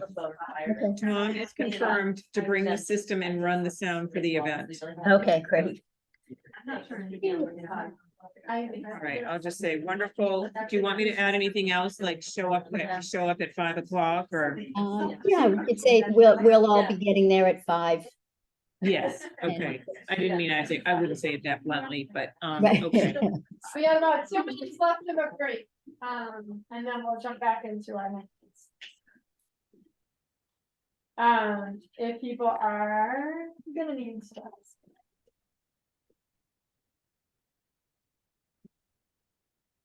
Oh. No, No. don't sit down, it's not Yeah. there. Each of our groups is gonna need one. Yeah, of yeah, the yeah. pieces. Okay, So I only need 3 pieces. all right, I can help you. No, you got, you're on a break. I put it here.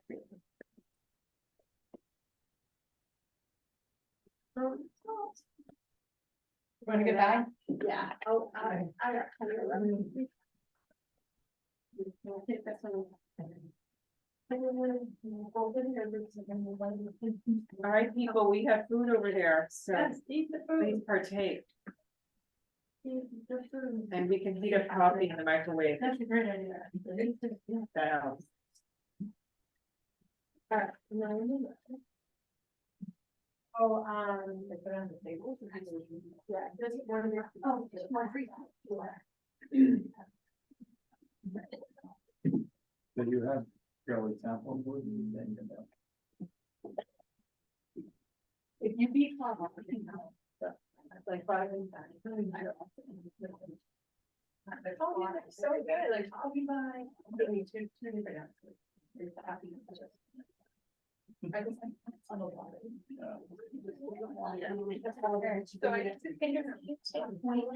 I'm excited to meet Jill. Yeah. Yes, I have to circle back to her. figure out a time to get together. So I'm gonna ask for a volunteer from each group, while everyone is continuing with their stuff. You're gonna make one of these that look just like mine on, but you're a big sheet of paper, so each of you have a big sheet. You're literally copying this exact thing for your group. Everybody else, continue to eat your snacks and walk around and we'll get started in a minute after you get them. Is there anything that I can do to help?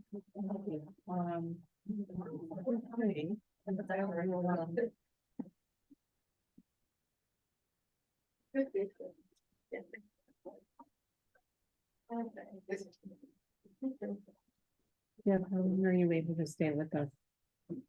I love your. I think you have, a microphone is on.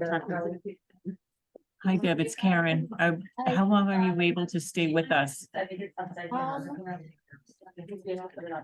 think about this. Maybe another half hour or so. and Thank then I you. Probably to the train. That's great. Thank you. Awesome. You can just let Vanessa know when you're signing off and we appreciate it. Want this a little better? Oh, yeah, maybe.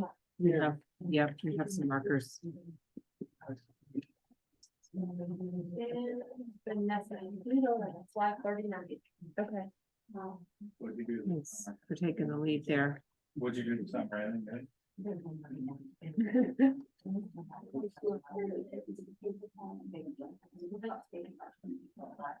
Like, I can't believe my son locked my sister out. He's 3 years old. He was Oh, no, inside. he was inside and she went outside to get a DoorDash order and he locked her out. we go. Oh, no. And I was like, go to the car, I have a spare key. I forgot that the spare key was in my bag along with the Well, regular key. He's in the house. She was in the house and she was outside the house. So did she get back in? Yeah, I had to like, cause I live at the Rosemary Lake apartment, so I had to just walk down the hill, bring her the key and go back. Yeah, so water.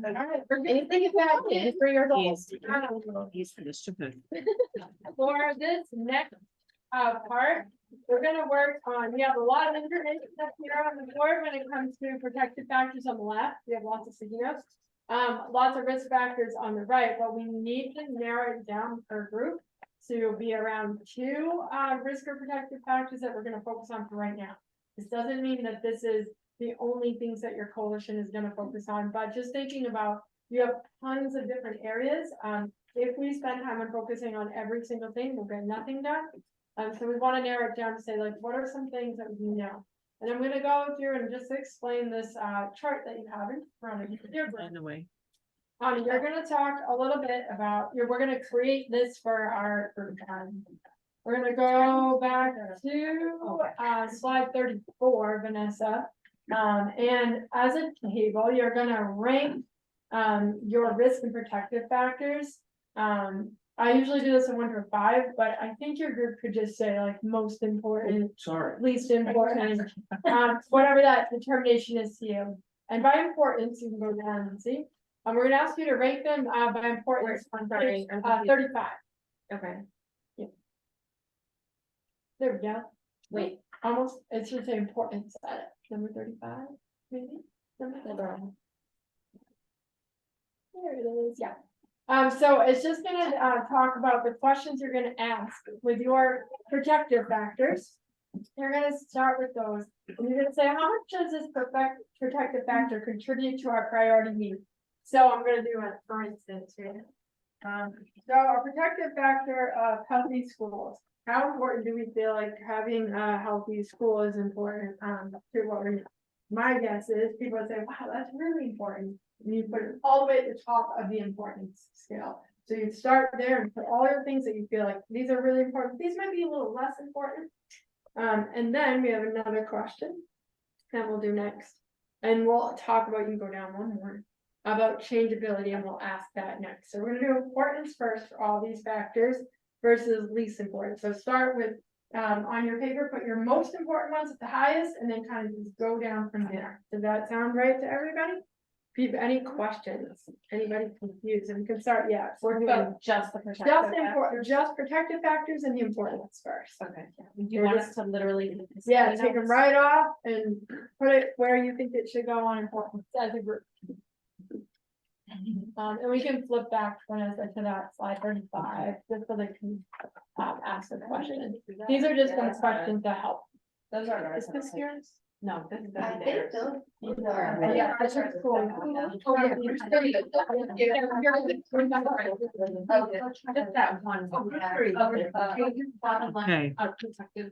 all right, Thanks. Deb, Deb, can you hear us? Yep, right there. I can Um, hear. Okay, great. So we have 5 protective factors that we put up on the wall.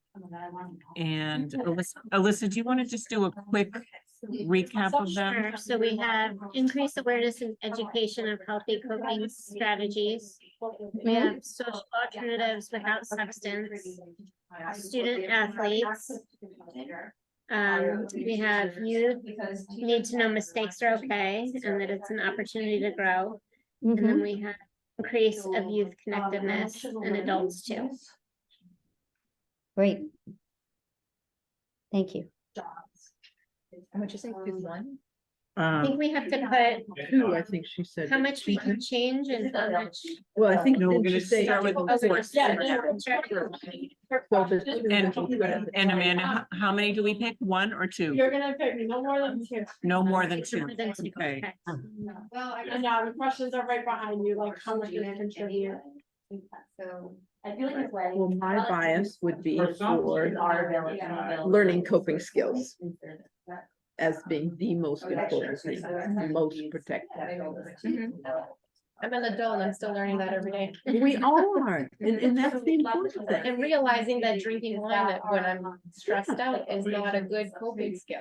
Absolutely. Especially if I have a diagnosis of depression. I mean, I think the challenge in making that priority, I agree with it, but I think the challenge is, as we know, minds of teenagers don't necessarily have the ability, right? So that's. So let's hold that thought for changeability. Mhm. Yeah. Okay, We'll try to just do our best to identify importance to us. okay, good, yeah. And we'll do a little roundabout there. So Janet, did you put that one as one? Do you have another one? Do you have a second choice? Oh, okay. I think it would be the social Yeah, alternative. so just. Okay. It's another. Another change. Alyssa, do you want to weigh in? So after these four, what are the top two? Yeah. I agree with those. I think the athlete thing is a huge thing for kids who are athletes, but it doesn't apply to everyone. And then I think the youth connectedness is important, but they can also be connected through Bad decisions, yeah. through bad decisions. Yes. So I don't think that's necessarily. Although I think, Deb, if you want to elaborate on that Yeah. one, the connectedness as a Yeah, protective factor.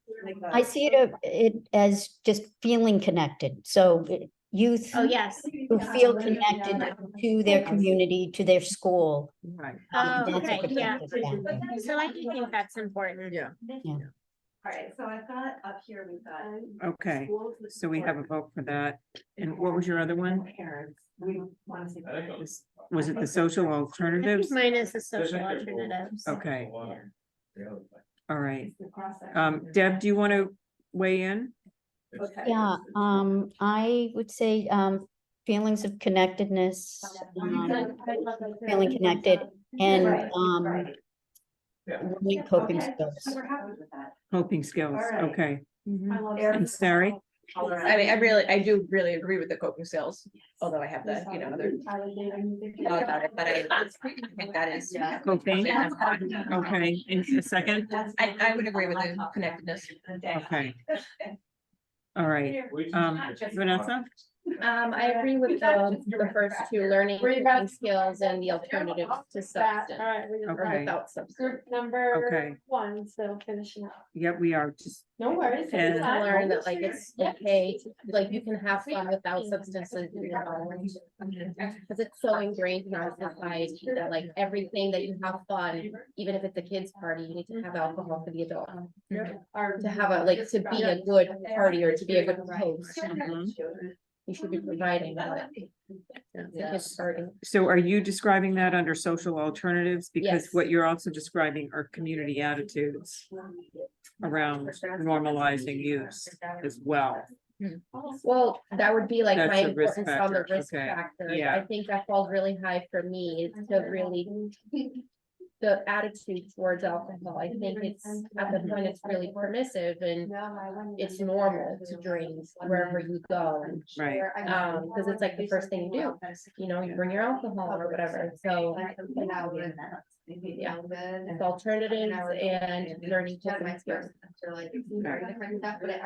I'm going to also suggest the coping skills and, it's a toss up for me, but I'm gonna go with youth connectedness in their community. I think those are Okay. two. So those are our top two. Yes.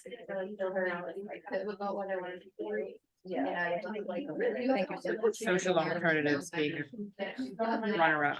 Okay, so I think what we're gonna do after that is she's gonna ask us to probably rate these on their changeability. But we'll wait. So y'all did too? We did. So now we're gonna go to our next slide. And we're gonna go down to slide 37, and this is our questions around changeability. So we're gonna move your ones in the highest importance, the one that you feel like answers these questions the most, over to the right of the square. Okay, so you're gonna say, do we have the resources and readiness to address this protective factor, including support for the populations most affected. Does a suitable program or practice already exist, or are we already doing something in our coalition to address this protective factor? And then do we think that we could address this in a reasonable time frame? So you're gonna discuss that with your group, and move it over to the right if you think so. And you can move a maximum of both, like 2 over, but it'd be great if you could narrow it down to which ones you think was, because we're gonna have to narrow all of them down at the end, so.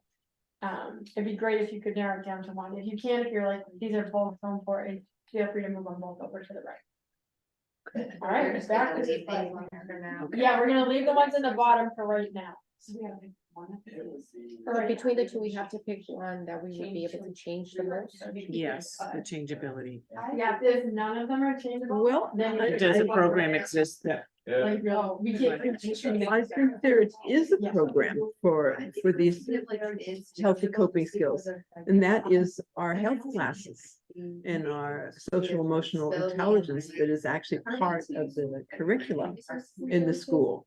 So I think leveraging on that and making sure that it gets out. So lots of times the kids don't take that seriously at all. I remember my son saying, oh yeah, blah, blah, blah. And yet they had some type of, he had something where he had to actually talk with me. The Which- ninth grade interview. Yeah, so that was good. No, it actually, it seemed like it was past, it wasn't necessarily a freshman, but Okay. They didn't have to. I think they could ramp it up and make it so that it's more interactive with the families. You know, I think you could leverage onto that. So it's a program that exists and that we just build on. Right. So that would be where I think we could have probably the most impact is, and because it's through the schools, I guess I'm saying. In terms of changing, It is. giving them alternatives, you know, realizing that everybody has depression, everybody has. And that you think that connects to the healthy coping strategies? Yes, yeah, so it's through the school, helping them see other coping strategies that they can use. Schools are definitely a very helpful access point when you're trying to reach It is. smaller It is, students, but, like, even if for you- example, where we were trying to implement something on our own.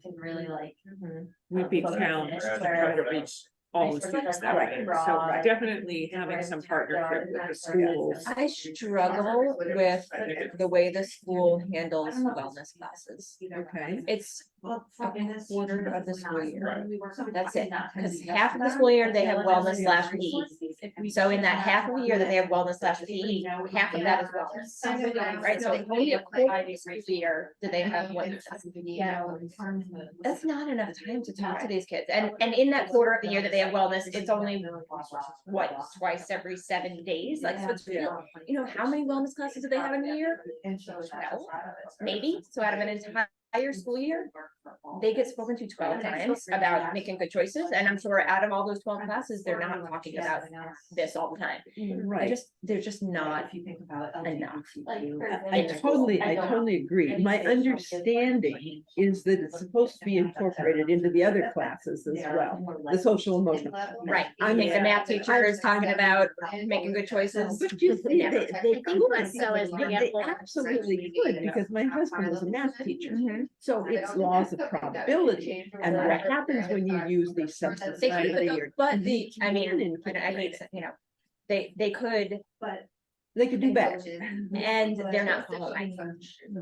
Right, so you can't truly expect the math teacher to open up these conversations that they can't support and continue on with, and like, you know, they're not qualified, and I wouldn't expect them to be able to handle those conversations. You want these to be at some level, you know, so that. Yes, they're know- educators. So that you know that they're a resource, so when they see it's beyond their ability, then they can refer them to counselors or whatever.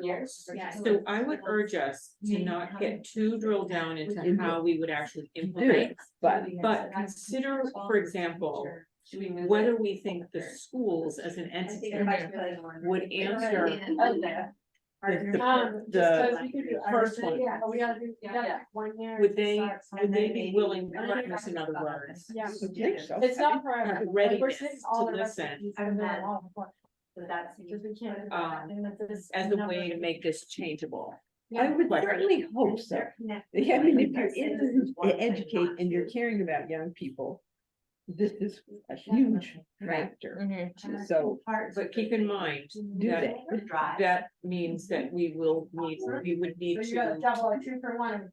approach them very quickly.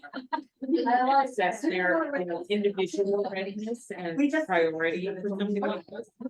I'm not judging it either way, but that's part of the task, right? When you go to a partner like that to Alright, and what I'm gonna say is. make your pitch to have that feel the same level of priority that you do. We do as a Same coalition. exact exercise with your listening factors. Okay. Do we- So what- We have a relationship. The alternative if we were to go. All right, so we didn't discuss that one yet. I'll make your final. Increasing youth connectedness, feeling connected to the community and the schools, for example. So let's look back at these criteria. Do we have the resources and the readiness, including support from the people affected? And is that asking, do we currently have them, you know, in both of those? Is that right? Do we currently have the resources? Yes, I think, or the capacity to build them readily, right?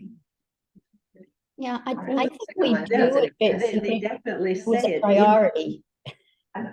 What's that? I think I mean, I would think that Needham does have the ability and the resources if it were a priority. Exactly, right, they would have it if it was a priority, but do they have it now? Yes. I don't know, yeah. At least on paper, the schools say that they say that they are striving for kids to feel connected. You know, that's one of their mission statements, I'm pretty sure. It's in there. But whether the kids feel it, and what I don't know is, has that changed?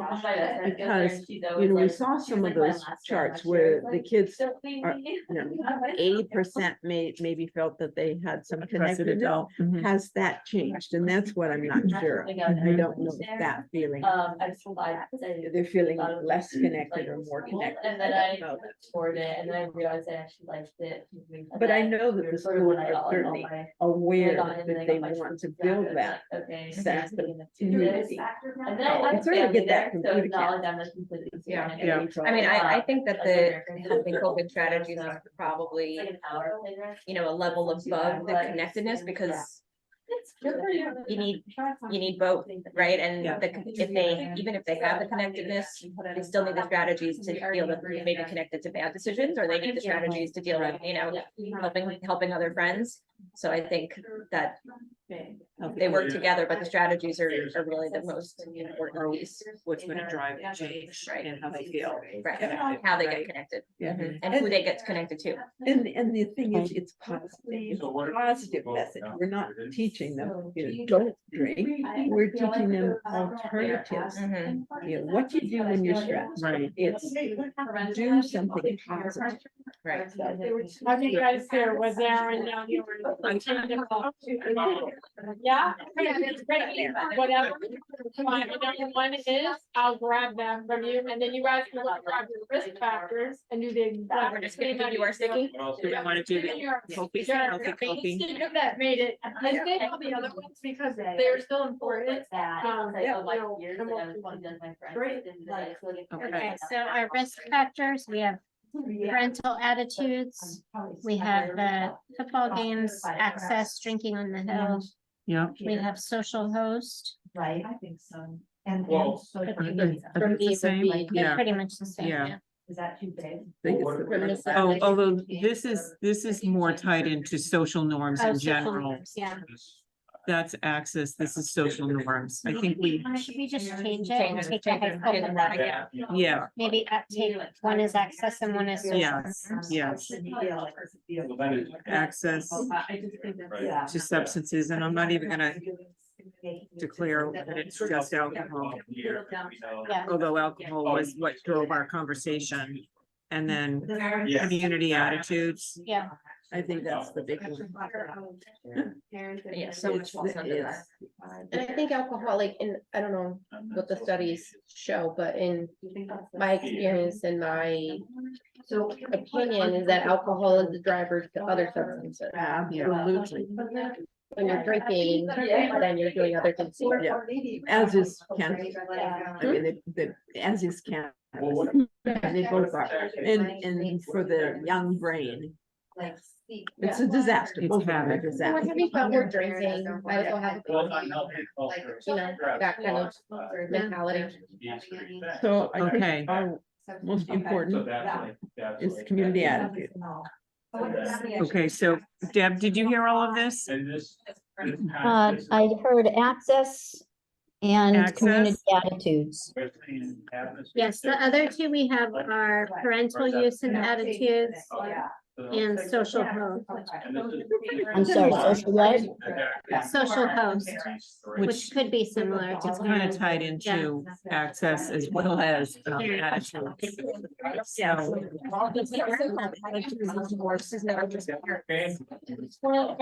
Social host is key. Because parents don't need to know, for it to be a social host issue, the parents don't necessarily need to be aware. If their house is the place where it's happening. Yeah. it's- So I think the parental use attitude actually goes under community attitude. I mean, the worst one is the community attitude. so these are And then the together. parental, yeah, and then this is just a factor. Extension of it. It's a branch of that, yeah. Yeah, So- and then so that's actually access too. You know? Right, who's giving them access. Yeah, Well, Yeah. their access leads to permissiveness toward Right. access. Their attitudes, sorry, I said that wrong. Their attitudes can lead to permissiveness. Right. Of access. Of access. Which then leads to social host. Yeah, Right. so, yeah, so Right. I think we got it, right? We got That's the most important. the most important is the community attitude, Mhm. and then the parental attitude, and then the access. So do we want to go right into changeability? Yeah, Yes, How school. so that's moving Meaning that. the big tanker. Right, the slow moving ship. Yeah. So. So. How do we go against society's? Well, and what is society? Society is marketing. It all comes down to marketing and how sophisticated marketing has I'm gotten. so amazed and impressed by it, and I keep forgetting her name, the sober in the suburbs. Kim Carnes. Yes. Kim. I was just thinking of I'm her so too. impressed by it, because just putting that out there, and you know what, when you think about it, who's aware that she exists? We are, and people that are paying attention to it, but you know what, families that are allowing the drinking in their houses and are drinking, you know, at every of their own parties as well, they don't even know that she exists. So that's a struggle, but it's such a good start in the right direction of community attitudes of like, we don't need to do this. There are ways, as adults, there are ways to meet people and have fun and Right. Right. celebrate it. We really need to be partners with her. And think about the believability by these parents in our community when looking at someone like Kim. Mhm. It's a different messenger, right, than coming. We got about 4 minutes left to move your city over to that top right bar. Coming from other sources. So in other words, Kim's story, I don't know if you've heard of her. So she's in recovery. She's a Needham mom. Need a mom, parent of 3. Anyway, her story delivers a message, first of all, and then what she is trying to foster in the community is to get people thinking about whether they're sober curious or living among someone who maybe is using a substance too much or whatever. Or maybe they're in recovery now or just recently. So it's, maybe I use the word believability, but I think there's that population of parents who don't really want to hear this message from us, Most but of the maybe day, they would it's listen sure to to a hear message from coming from, Yeah. right, somebody who has a student. Sorry, really interesting. So her podcast is the fucking Sober podcast, right? Really? She's got a couple, got- yeah, so she's got, And she I has a got podcast, a couple different things. I'm trying to find it. and she has an Instagram. What's that? I just looked at her Instagram while we were Right. sitting here, so I can follow her. She has an event coming up at the Devon Country Club. So she's doing a whole speaker series. Okay. She's doing one in Natick. Angie and I have been trying to figure out, how we could bring one here to Needham, for example, but I know we're getting into the. Into the weeds. Yeah. So when we get into, She has events on the website. I added on the bottom of the. Number one. Most change, most important. it'll be hard to change, but Yeah. the most important needs to be done. I think it's the most impactful if we do at least build some change in it. Culture of the unhealthy culture. Yeah. Love it. Okay. All right. Do we have- It's not sober. All right, great. I think so. When This- you Google you her. guys are one. I know, I'm on her server page, but I know she's got a bunch of different things. All right, so we're gonna go Sorry? through the protective factors. What time? Everyone did kind of I pick put very simple. for Something in the one, so chat. I just wanted Sorry to know that I had Okay. put something. So we had for protective factors, parents. And then we had a partnership or collaboration with the schools. 2 groups wrote that. And then like emotional learning in the schools and increase awareness of education and healthy coping strategies. So those are kind of our protective factors that we're gonna work with. With our risk factors, we have 3 major ones. Oh, and teachers, yeah. Teachers, we talked about with our schools, okay? Yes, our teachers. So teachers and schools. With our risk factors, we're gonna spend a good amount of time talking now about those, before we, readdress our protective factors. But what I wanna do is I wanna have everybody write down these 3 risk factors, because we're gonna work on this. So somebody in your group write these 3 down. The first one is parental attitudes. And that'd be like parental attitudes are favorable to use. Yeah. The second is an unhealthy culture of success. And I'm not gonna say all the little root causes because we're gonna talk about that next. You could literally photo, snapshot your answers and rewrite them up. And then the last one is the community attitudes are favorable to use, they normalize use. Can I just clarify something? for Yes. parental attitudes? Yeah, It wasn't just necessarily about favorable to use, but also parents who maybe their kids want to hide things because they didn't fit the box of what they're supposed to be. So we could have put a bunch of things under parental attitudes, or parents who might not see mental health treatment because of stigma. okay, so parental attitudes, and then you will now, you're gonna continue to figure out exactly what you're gonna write out exactly what you just said. So we're gonna work on brainstorming as a group, why these 3 things are a problem here in Needham. All one big So- group here? No, you're back in the same groups and you're in Scott. So why are parental attitudes an issue specifically in Needham not happening? And we know that could be true in any community, but why here? The second is why does Needham have an unhealthy culture of success? If anybody wants to cheat sheet, you can just come up here and read that out. They put a few on it. We have a solution on there. I love it too. I know, it's so good. They're already there. And then, community attitudes are favorable or normalized use. Why? How do we know that that's true? What are the things that are times? So those three risk factors we're gonna discuss.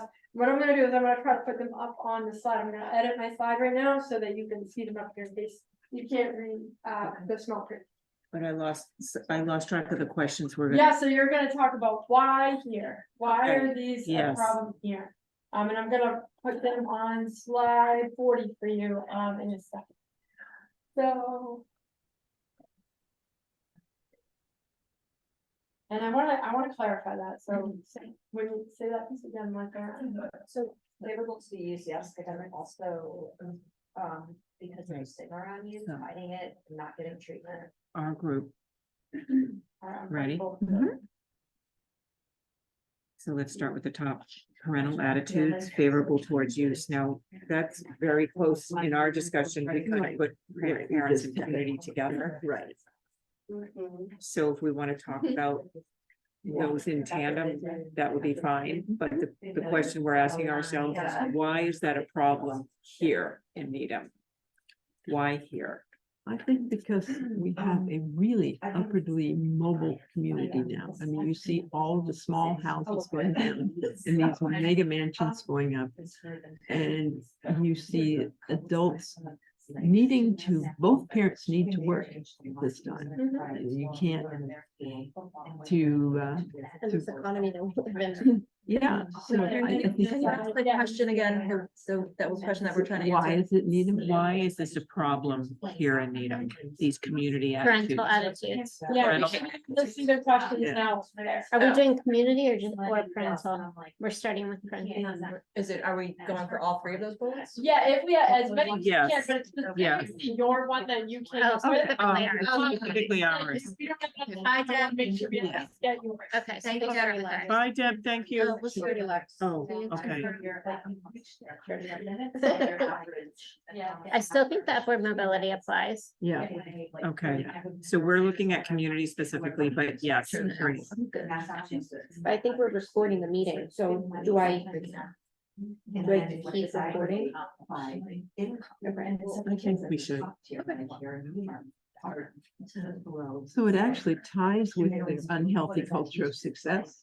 That's exactly what's going on in the community. No, but it's really outsider, part of it is an outsider. Upwardly mobile, both parents working. Did you want to keep moving on that? So we're on parental attitudes now? No, or No, community. we're on community. Okay. So why are community attitudes? She's writing a work. What are the specific things happening in Needham that are contributing to the risk factors? Well, we talked about drinking is a part of Everything. everything. So we need to get Drinking is just, it's like omnipresent. Yeah, and it's a go-to. It's when you've had a bad day, you drink. So And you tell your kids, when you have a bad day, you drink. You kids drive me crazy. I'm having a drink. Yeah. Right. Yeah, Before I that, would seriously, that's what, but I hear them say Yeah, that. or parents I come do. in and it's like, I have the worst day ever. Right. Yeah, exactly. I need to But what you were talking about before was, were you basically equating a lot of that to just privilege? Yeah,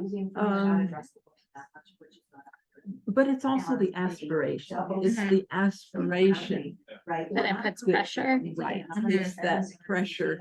I mean, Keeping up with the Joneses. so many young people are moving in. I don't know how they afford these homes. You know, I really don't. It's, they must have, well, either they're making so much money hand over fist, or their debt is incredible. They can't have any savings with that. They're just, you can't buy a several $1,000,000 house when you're in your 30s and 40s.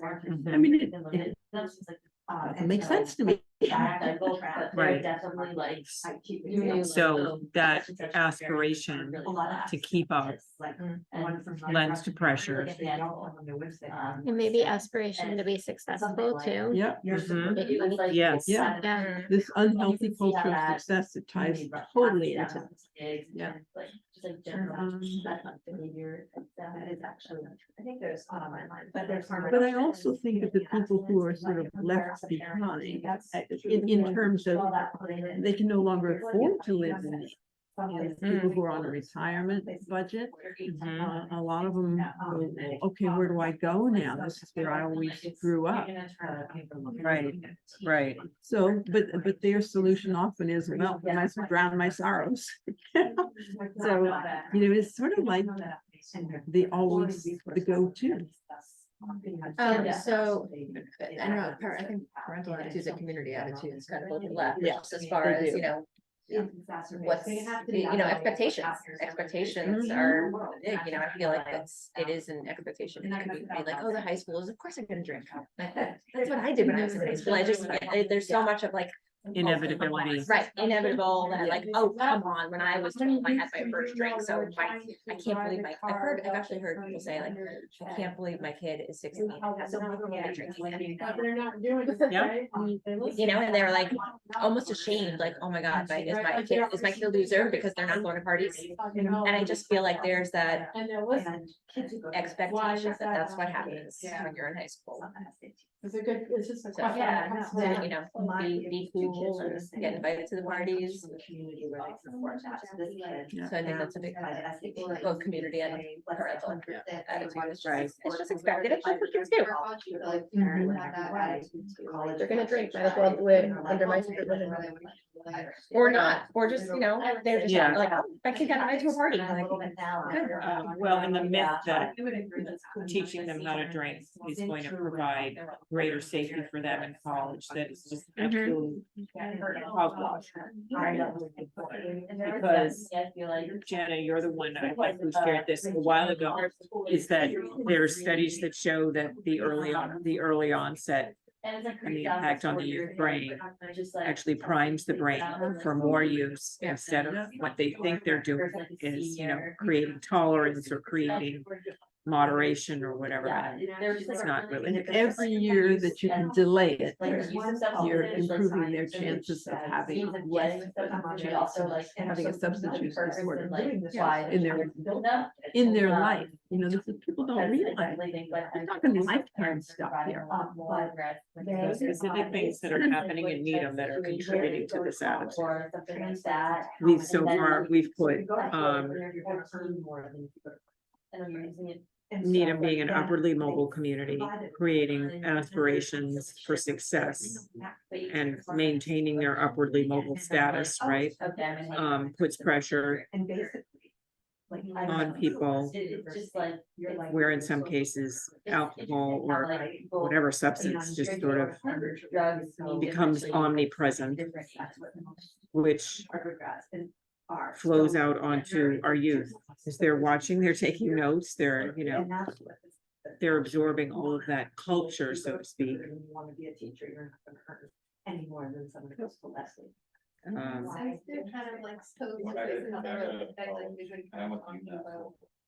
Yeah, and you know,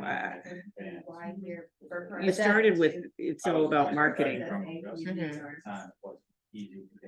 Well, I mean, we're talking about specific things that can relate to watching sporting events, right? That community attitudes, nobody's doing anything Kind of about look it. at what happened voting wise. We keep voting to allow more liquor stores. Mhm. Yeah. You know, I mean, there's a perfect proof of what we're doing. And then the rationale is, well, prohibition didn't work. I love that you mentioned that. So from a policy standpoint, our community is sending the message. We need more stores, Yeah. more alcohol outlet density. And pot stores too, and pot lounges. Yeah, but I was very happy the other day. I was seeing that the pot stores are struggling. Yes, I saw that. Well, I feel like, Well, because they're what's so that, big. like, you know, there's always something, what's that, remember? Like 10 years ago, there was the like women's only workout place. Yeah. What was it called? Was there WOW? And they like opened up everywhere, like every town had like a WOW, and I was like, oh my God, it's saturated, and then they all went, I feel like that's what's happening with Yeah. the pot shops. It's Yeah, I like, think so. people are caught on like, oh, Yeah. let's do this, and now they're like, every town is multiple. And Yeah. Yeah. Yeah. Enough, not needed. I have a question. Is there any way that we can promote more of the sober curious aspect? Not just with Kimberly, but with society in general, saying that like, I feel like a lot of people my age now are very sober curious. They're not really interested in drinking. I'm not really interested in drinking anymore because I feel like it really, the pros and cons Right. with having a toddler especially. So does that veer you toward the pot? Because a lot of, some of the some of the rationale has been, you know, alcohol is really bad, so it's less bad. but now we're finding it. It's not true. But, you know, it's the perception. So, no, and I'm not, no, I'm just, I'm not pointing it to you directly, because I can think of some of the people that I've interviewed, that was the perception, but now they're kind of going, well, you know, I've got pre-adolescent kids, and they recognize that their parents act differently when they're using, and they're going, well, maybe, but they're in a social situation, a neighborhood where the evening is everybody to party. And they actually party. So like, if I may, I'd like to just wonder for a minute, thinking about what you said. Janet. If we look at it from a generational standpoint, the boomers, the Gen X, right, and now the millennials as parents. Do we think that there are any local conditions around generational impacts on substance use and attitudes? Just curious, I'm not, because you were just saying that millennials, and I've heard this elsewhere too, that a lot of millennials are shifting away from drinking alcohol, for example. For one, I would say it's financial as well, because alcohol is expensive and it's not really a necessity at the moment. So if you're a millennial and you're really kind of struggling to survive in this economy right now, drinking is not really a necessity. Priority. Yeah, in the Gen X world, I think socializing and alcohol comes hand in hand. I don't think I've And been I in found any that with social my parents. situation. Do you feel similarly? I mean, people get together and they have drinks. Yeah, That's just the with my standard. parents, it's the same way. They're like, oh, let's go. I'm like, why do we have to drink every single time we eat? It's not really like.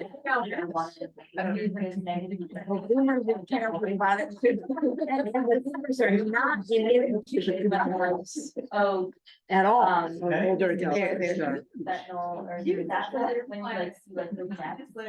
But that's more recent, just because. Right. We didn't grow up with cannabis being But we- that. Not as potent, that's the problem, because they still assuming it's like when we were. Yeah. Our Right. Yeah, I mean, I think it's interesting, and again, going back to my own generation and where I am in life, there's a lot of talk now about like, how do you help menopause symptoms? So here you go, we have some legal marijuana that could help you sleep at night. Yeah, Again, and that, no, the one. there's a lot of Yeah, that out is there. pregnant women, and they go, oh, this will help your nausea. Mhm. Oh my God, what you've done to that fetus. Because I've definitely. It's very. Yeah, So I don't know if Yeah. there's anything there, but it just sort of struck me when you Yeah. said that, particularly about millennials. And I had heard that millennials were just not so much the financial aspect, but the philosophical or just life values that Absolutely, it's just like, because are not I prioritized. honestly, like, after reading Kim's Sober Curious email, it just really sparked in me, and I'm like, why do I drink? Because it's a societal thing, but like, do I have to? I'm already the black sheep of the family, might as well include that in with like not being part of that. You know, so it's like, it kind of like, because I'm always like, 'cause my parents are the Gen X generation, so for them, they don't understand that like, I don't have to drink every time we eat. So it's always going against their beliefs, so I'm already, so the black sheep in that regard, Right. like No, I not understand. really Yeah. agreeing every time. Right. Yeah, so might as well. Well, yeah, but like, let for them- It's also a rationalization for them, because by you not, see, they know they probably shouldn't be consuming as much. Mhm. I mean, if you read anything, you know that the liver disease has gone way up, mortality has gone up from alcoholism. It's a major, major problem for older people. Huge. I mean, they're dying earlier because of it. In worldwide, it is, I And then think, also- the leading killer. Alcohol. Yeah. And then also like in my family, we do have somebody who is recovering. So when he comes over to visit, we're always like, we don't need to have alcohol in this location, where are we drinking? And they're like, "Oh, yeah, but he can have the alcoholic beer." I'm like, well, why do we need to drink? Like, what is the necessity? You know, and it goes back to like that being, no, it's normal, like, we're drinking, we're together, we're having fun, might as well. It always goes back to that social norm of drinking. Oh, he can just have the non-alcoholic stuff.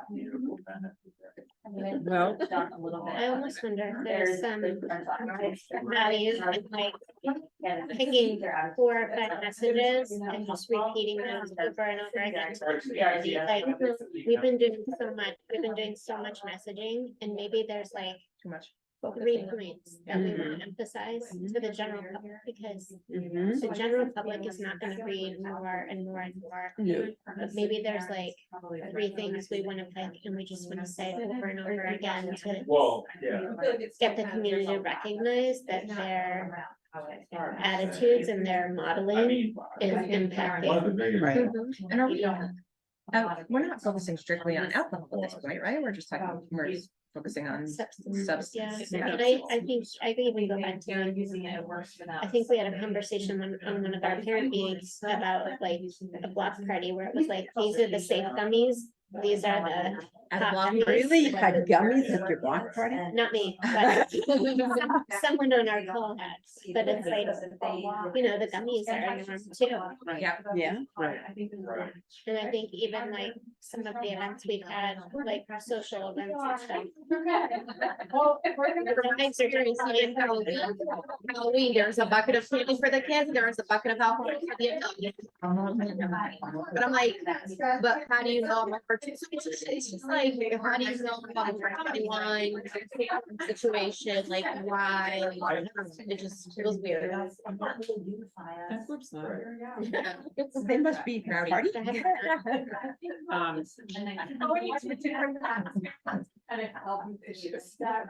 Well, we're not here to necessarily figure out all this, But I think you're right. appreciate your comments, because part of where we've gotten as a coalition is I think we're trying to do a lot of different things, and I think the focus is gonna be more on, let's do fewer things and do them really well. Yep.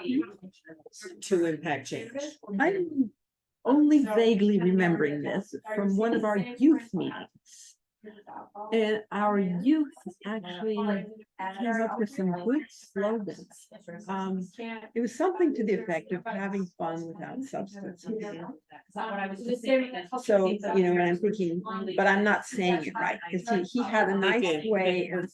They suggested some slogans that from a youth perspective, Right. like to try shifting attitudes among parents. Yeah, yeah, because the kids are concerned that How their did you parents order? are what we're doing. So the other groups are working now on discussing our parental attitudes. Are they more associated with alcohol or cannabis or both? Like are there parental attitudes that are Yeah. favorable to use or stigma around cannabis? The unhealthy culture of success, is that more tied to like alcohol, cannabis, or both? And then those community attitudes favorable, so are we finding that, you know, people are a pro culture of alcohol and cannabis, or is it more one or the other? So we're just trying to narrow it. We've been Which doing ones that. would you attribute to both substances versus ones that don't? Right. I think we've encompassed both Yeah. in our conversation.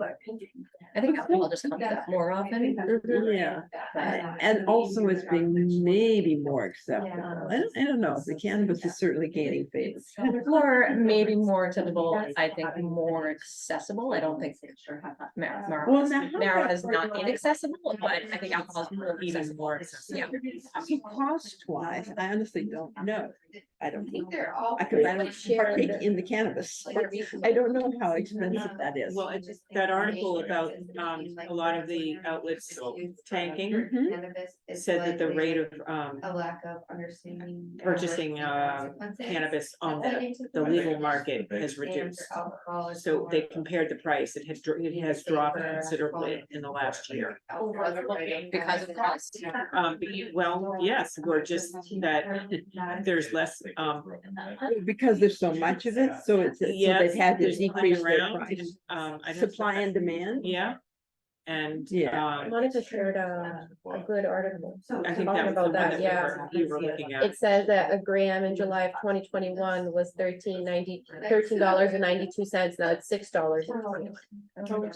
So it went Which is down like, bad for the kids. yeah, Well, it's like yeah, a 50%, like it's just half of it, yeah.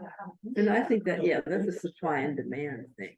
So if there are more outlets that are providing it, then it's gonna cost. And I mean, I think that the kids who are using marijuana are smoking it, but I think the edibles are just so much easier to tuck away in your backpack and carry along in your overnight bag, and you know, nobody smells it, nobody knows that it's there, nobody questions that That's it's. so much longer acting, yeah.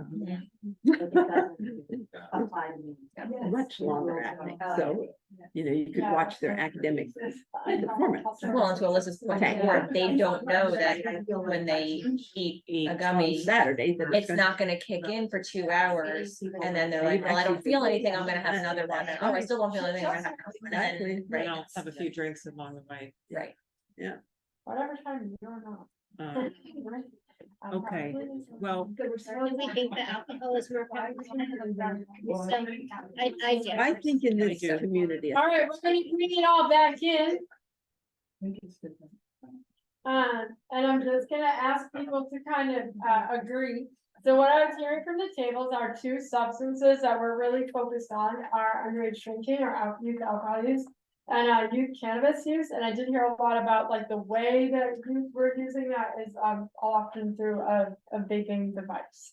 So does that sound accurate to the table? Substances? Those two. Edibles. Yeah, just marijuana Yeah. in general. Okay. Those two substances, alcohol and marijuana, yeah. All right, and then, we came up with some of our local conditions.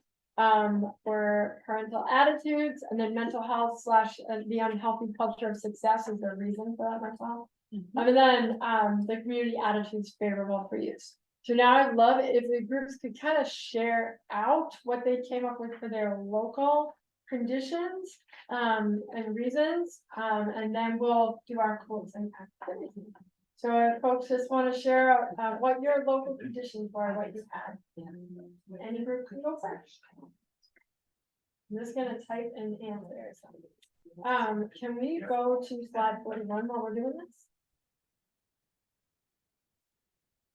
this? Alright, here's what we got so far. I heard one of yours, so I just. Yeah. Yeah, do you want to share yours first? Alright, so we got group number 2, gonna go share first. We talked about parental attitudes actually being kind of linked to the unhealthy culture of success through pressure to conform to norms by hiding quote struggle. And then also with parental attitudes, we talked about knowledge by students of which parents allow drinking, parents who support using before college or using at home because they think it's safer or they think alcohol use is inevitable. Parental attitudes shifting from grades 9 to 12, becoming more permissive as students get older, maybe providing alcohol for older teens. The affluence of parents and families leads to a reduced fear of consequences. They have resources for if their children end up in trouble or face different consequences for using substances.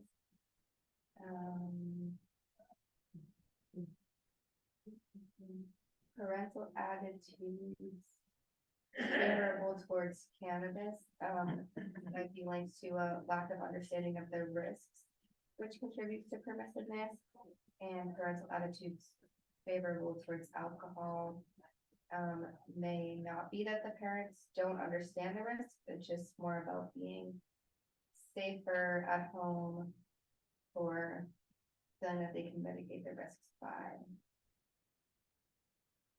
like managing them. Anything else that I missed? And I would love it if you could take like the bullet notes of those and just put one per. Okay. What about another group? Sharing out, why did you come up with some of your local conditions? Okay, you're looking over here. Mhm. So ours is the community attitudes favorable to use and that normalize use.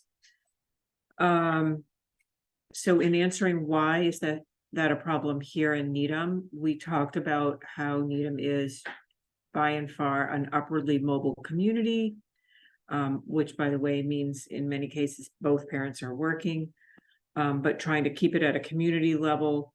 We talked about how alcohol, for example, is almost omnipresent. It's become the go-to substance for people who have a bad day, and they're normalizing and modeling that use to their children, to youth. We also talked about how being an upwardly mobile community also puts a lot of pressure on people's aspirations for such, and we tied that into aspirations for success as well. We did talk a little bit about parental attitudes and mimic, we echo a lot of what the first group just said, so I won't repeat all of that. We also talked about how, for example, in Needham, there was a vote in the spring to increase the number of alcohol outlets in the town, the number of licenses. And so from a policy ordinance level, that sends a message to the community about how we value alcohol or the presence of alcohol. So that was a concern. So I would say those were the top things. We did dabble a little bit around generational use, but I'm not sure we pulled anything significant from that. So yeah, that's what we have. So we're just covering the parental attitudes first. Okay. Yeah, I need the ones that kind of summary wise. Okay, so we have overarching kind of themes with parental attitudes, the first and the third, community attitudes being, there's affluent, like why here's parental fear, guilt, competitiveness, entitlement. Can I add? I promise not. Relentless existential threat, which is just a fancy way of saying that people maybe potentially are so concerned or feeling helpless about the state of the world currently that this is that alcohol or cannabis becomes a way of looking at that.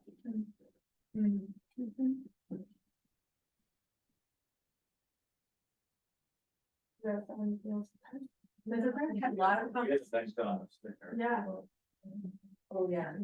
Oh, yeah, did you want to read the bullets on this? Yeah. Causing the Unhealthy culture. Yeah, so we thought the unhealthy culture of success had a couple of pillars, 4 pillars. Social media, parents, both who are permissive, which we've discussed, but also parents who micromanage. And that can be micromanaging what a child does without attending to who a child is. So it's an important distinction. Their peers.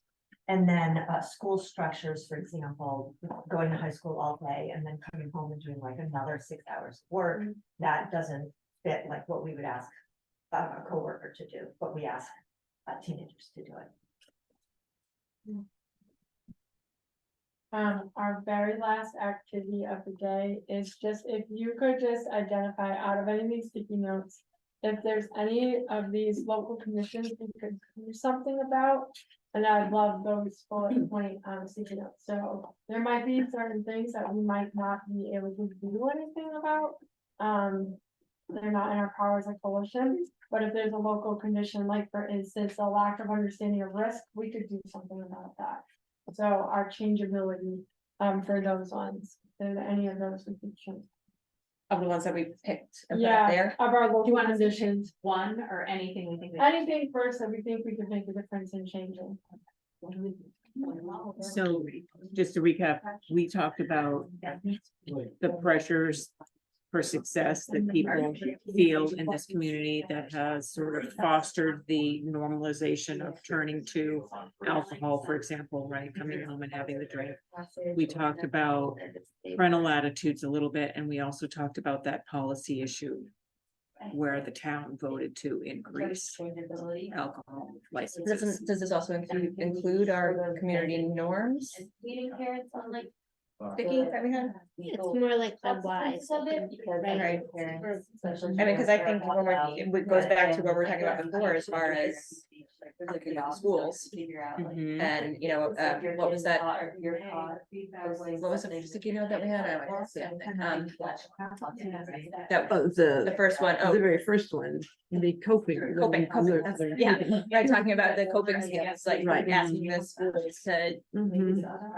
address this a little bit more, because that's how they have access to at least the youth. So, I mean, and working with the schools can be, goes along the lines of what happens on the hill. Mhm. You know, where's the supervision there? I think that is the school's responsibility. I don't know, if that's school or police responsibility. But I think as far as coping skills, we could, I don't know how far we get, as you mentioned, Karen, but it would be nice to be able to bring the schools into the conversation. Mhm. But I feel like in my opinion, the origin goes back to the attitude of people towards alcohol, because it's so permissive that like alcohol becomes then a good coping skill. So, and like, if we change the view, the society's view on alcohol, then we remove it as a normal coping mechanism. I understand what you're saying. So it's just like. So here's a question for you all. What is your reaction if I say alcohol is a neurotoxin? What do you think? I mean, what does that make you? What do you think when I say that? I would agree. Yeah, unsafe, right? So would you deliberately use it then? Right, Yeah? So, I mean, right. I mean, that is the bottom line. Alcohol is a neurotoxin. It's drinking ethanol. Yeah. Right. Yeah. I mean, and that's where I guess I think that going back to youth is good, but also harder, because they don't care. And they don't understand. saying that to us, They right, don't but put the pieces you know, we're together. talking They don't about the understand. origin. They don't understand the consequences Right. of what that means at all. It goes back to, well, the world is doomed anyway, they're for a good time, not a long time situation. I Yeah. But you know, thinking about coping skills in We're gonna ask groups if they were able to narrow that down to things that you think you could change. And we're gonna save those, you know, so we're gonna capture them. And we're just gonna go over in the last 5 minutes, like our next steps, what we're gonna do with this information. There's still a little bit more work to do, but we will not be able to get to that today. One of the things we're gonna ask the staff to do is we've asked them to look through that list that you all made of all the current activities you already do. You put it in a big list. And the staff all put their activities, and we'll be going through, as we continue to meet, kind of matching up what activities we do match with these local conditions that we are concerned about. So we're already doing some things that address these. We're just gonna pull those out and identify it, and we will be continue to talk about in your coalition meeting in general. The structure that you all currently have, we've been talking a lot about that. Like, does it actually fit to carry out the work? So right now, the way your coalition is structured is really around like different groups of people. So like around parents, around youth. I know you do have like a mental health. Actually, him it kind of isn't, but there's does that structure make sense when we are going to think about some of the programming and work we're gonna do? So we'll continue that discussion, and it might look like it's time to like restructure a little bit some of that to be around the work, not necessarily around a group, because maybe parents, youth, you know, different groups could all be involved on one of these strategies together, rather than just like everybody doing it on different pieces. So that's a discussion for the future. And you can go down to my very last slide. So it'll be, all this information will be used to create that draft action plan. And then I'll turn it back over to Karen for like when you guys next meet and any information. But I'd love it on your way out. If you could take your sticky note, last favor to ask, is just jot down like what worked well or didn't work well, because I like to keep that for my own feedback. So if you think something worked really well here today, I like to know, or if there's something that I could do differently in the future, I'd really love to know that, and just drop that sticky note on your way out. But thank you all very much. You guys worked so hard today. I'm gonna save all those last sticky notes down because I'm gonna need.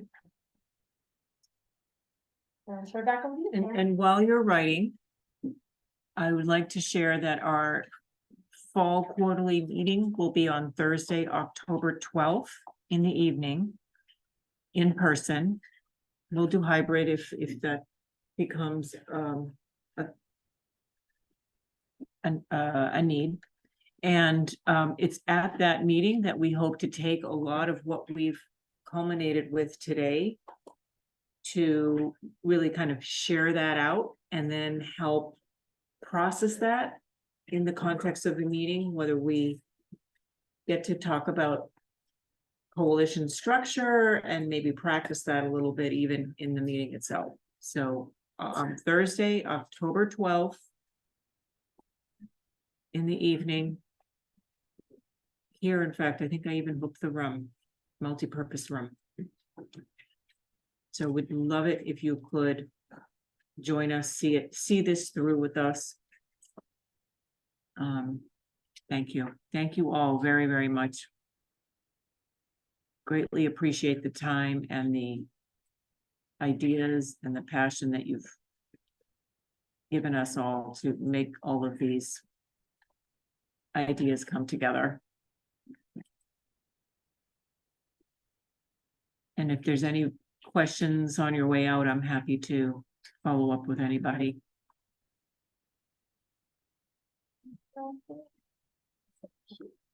Oh, in the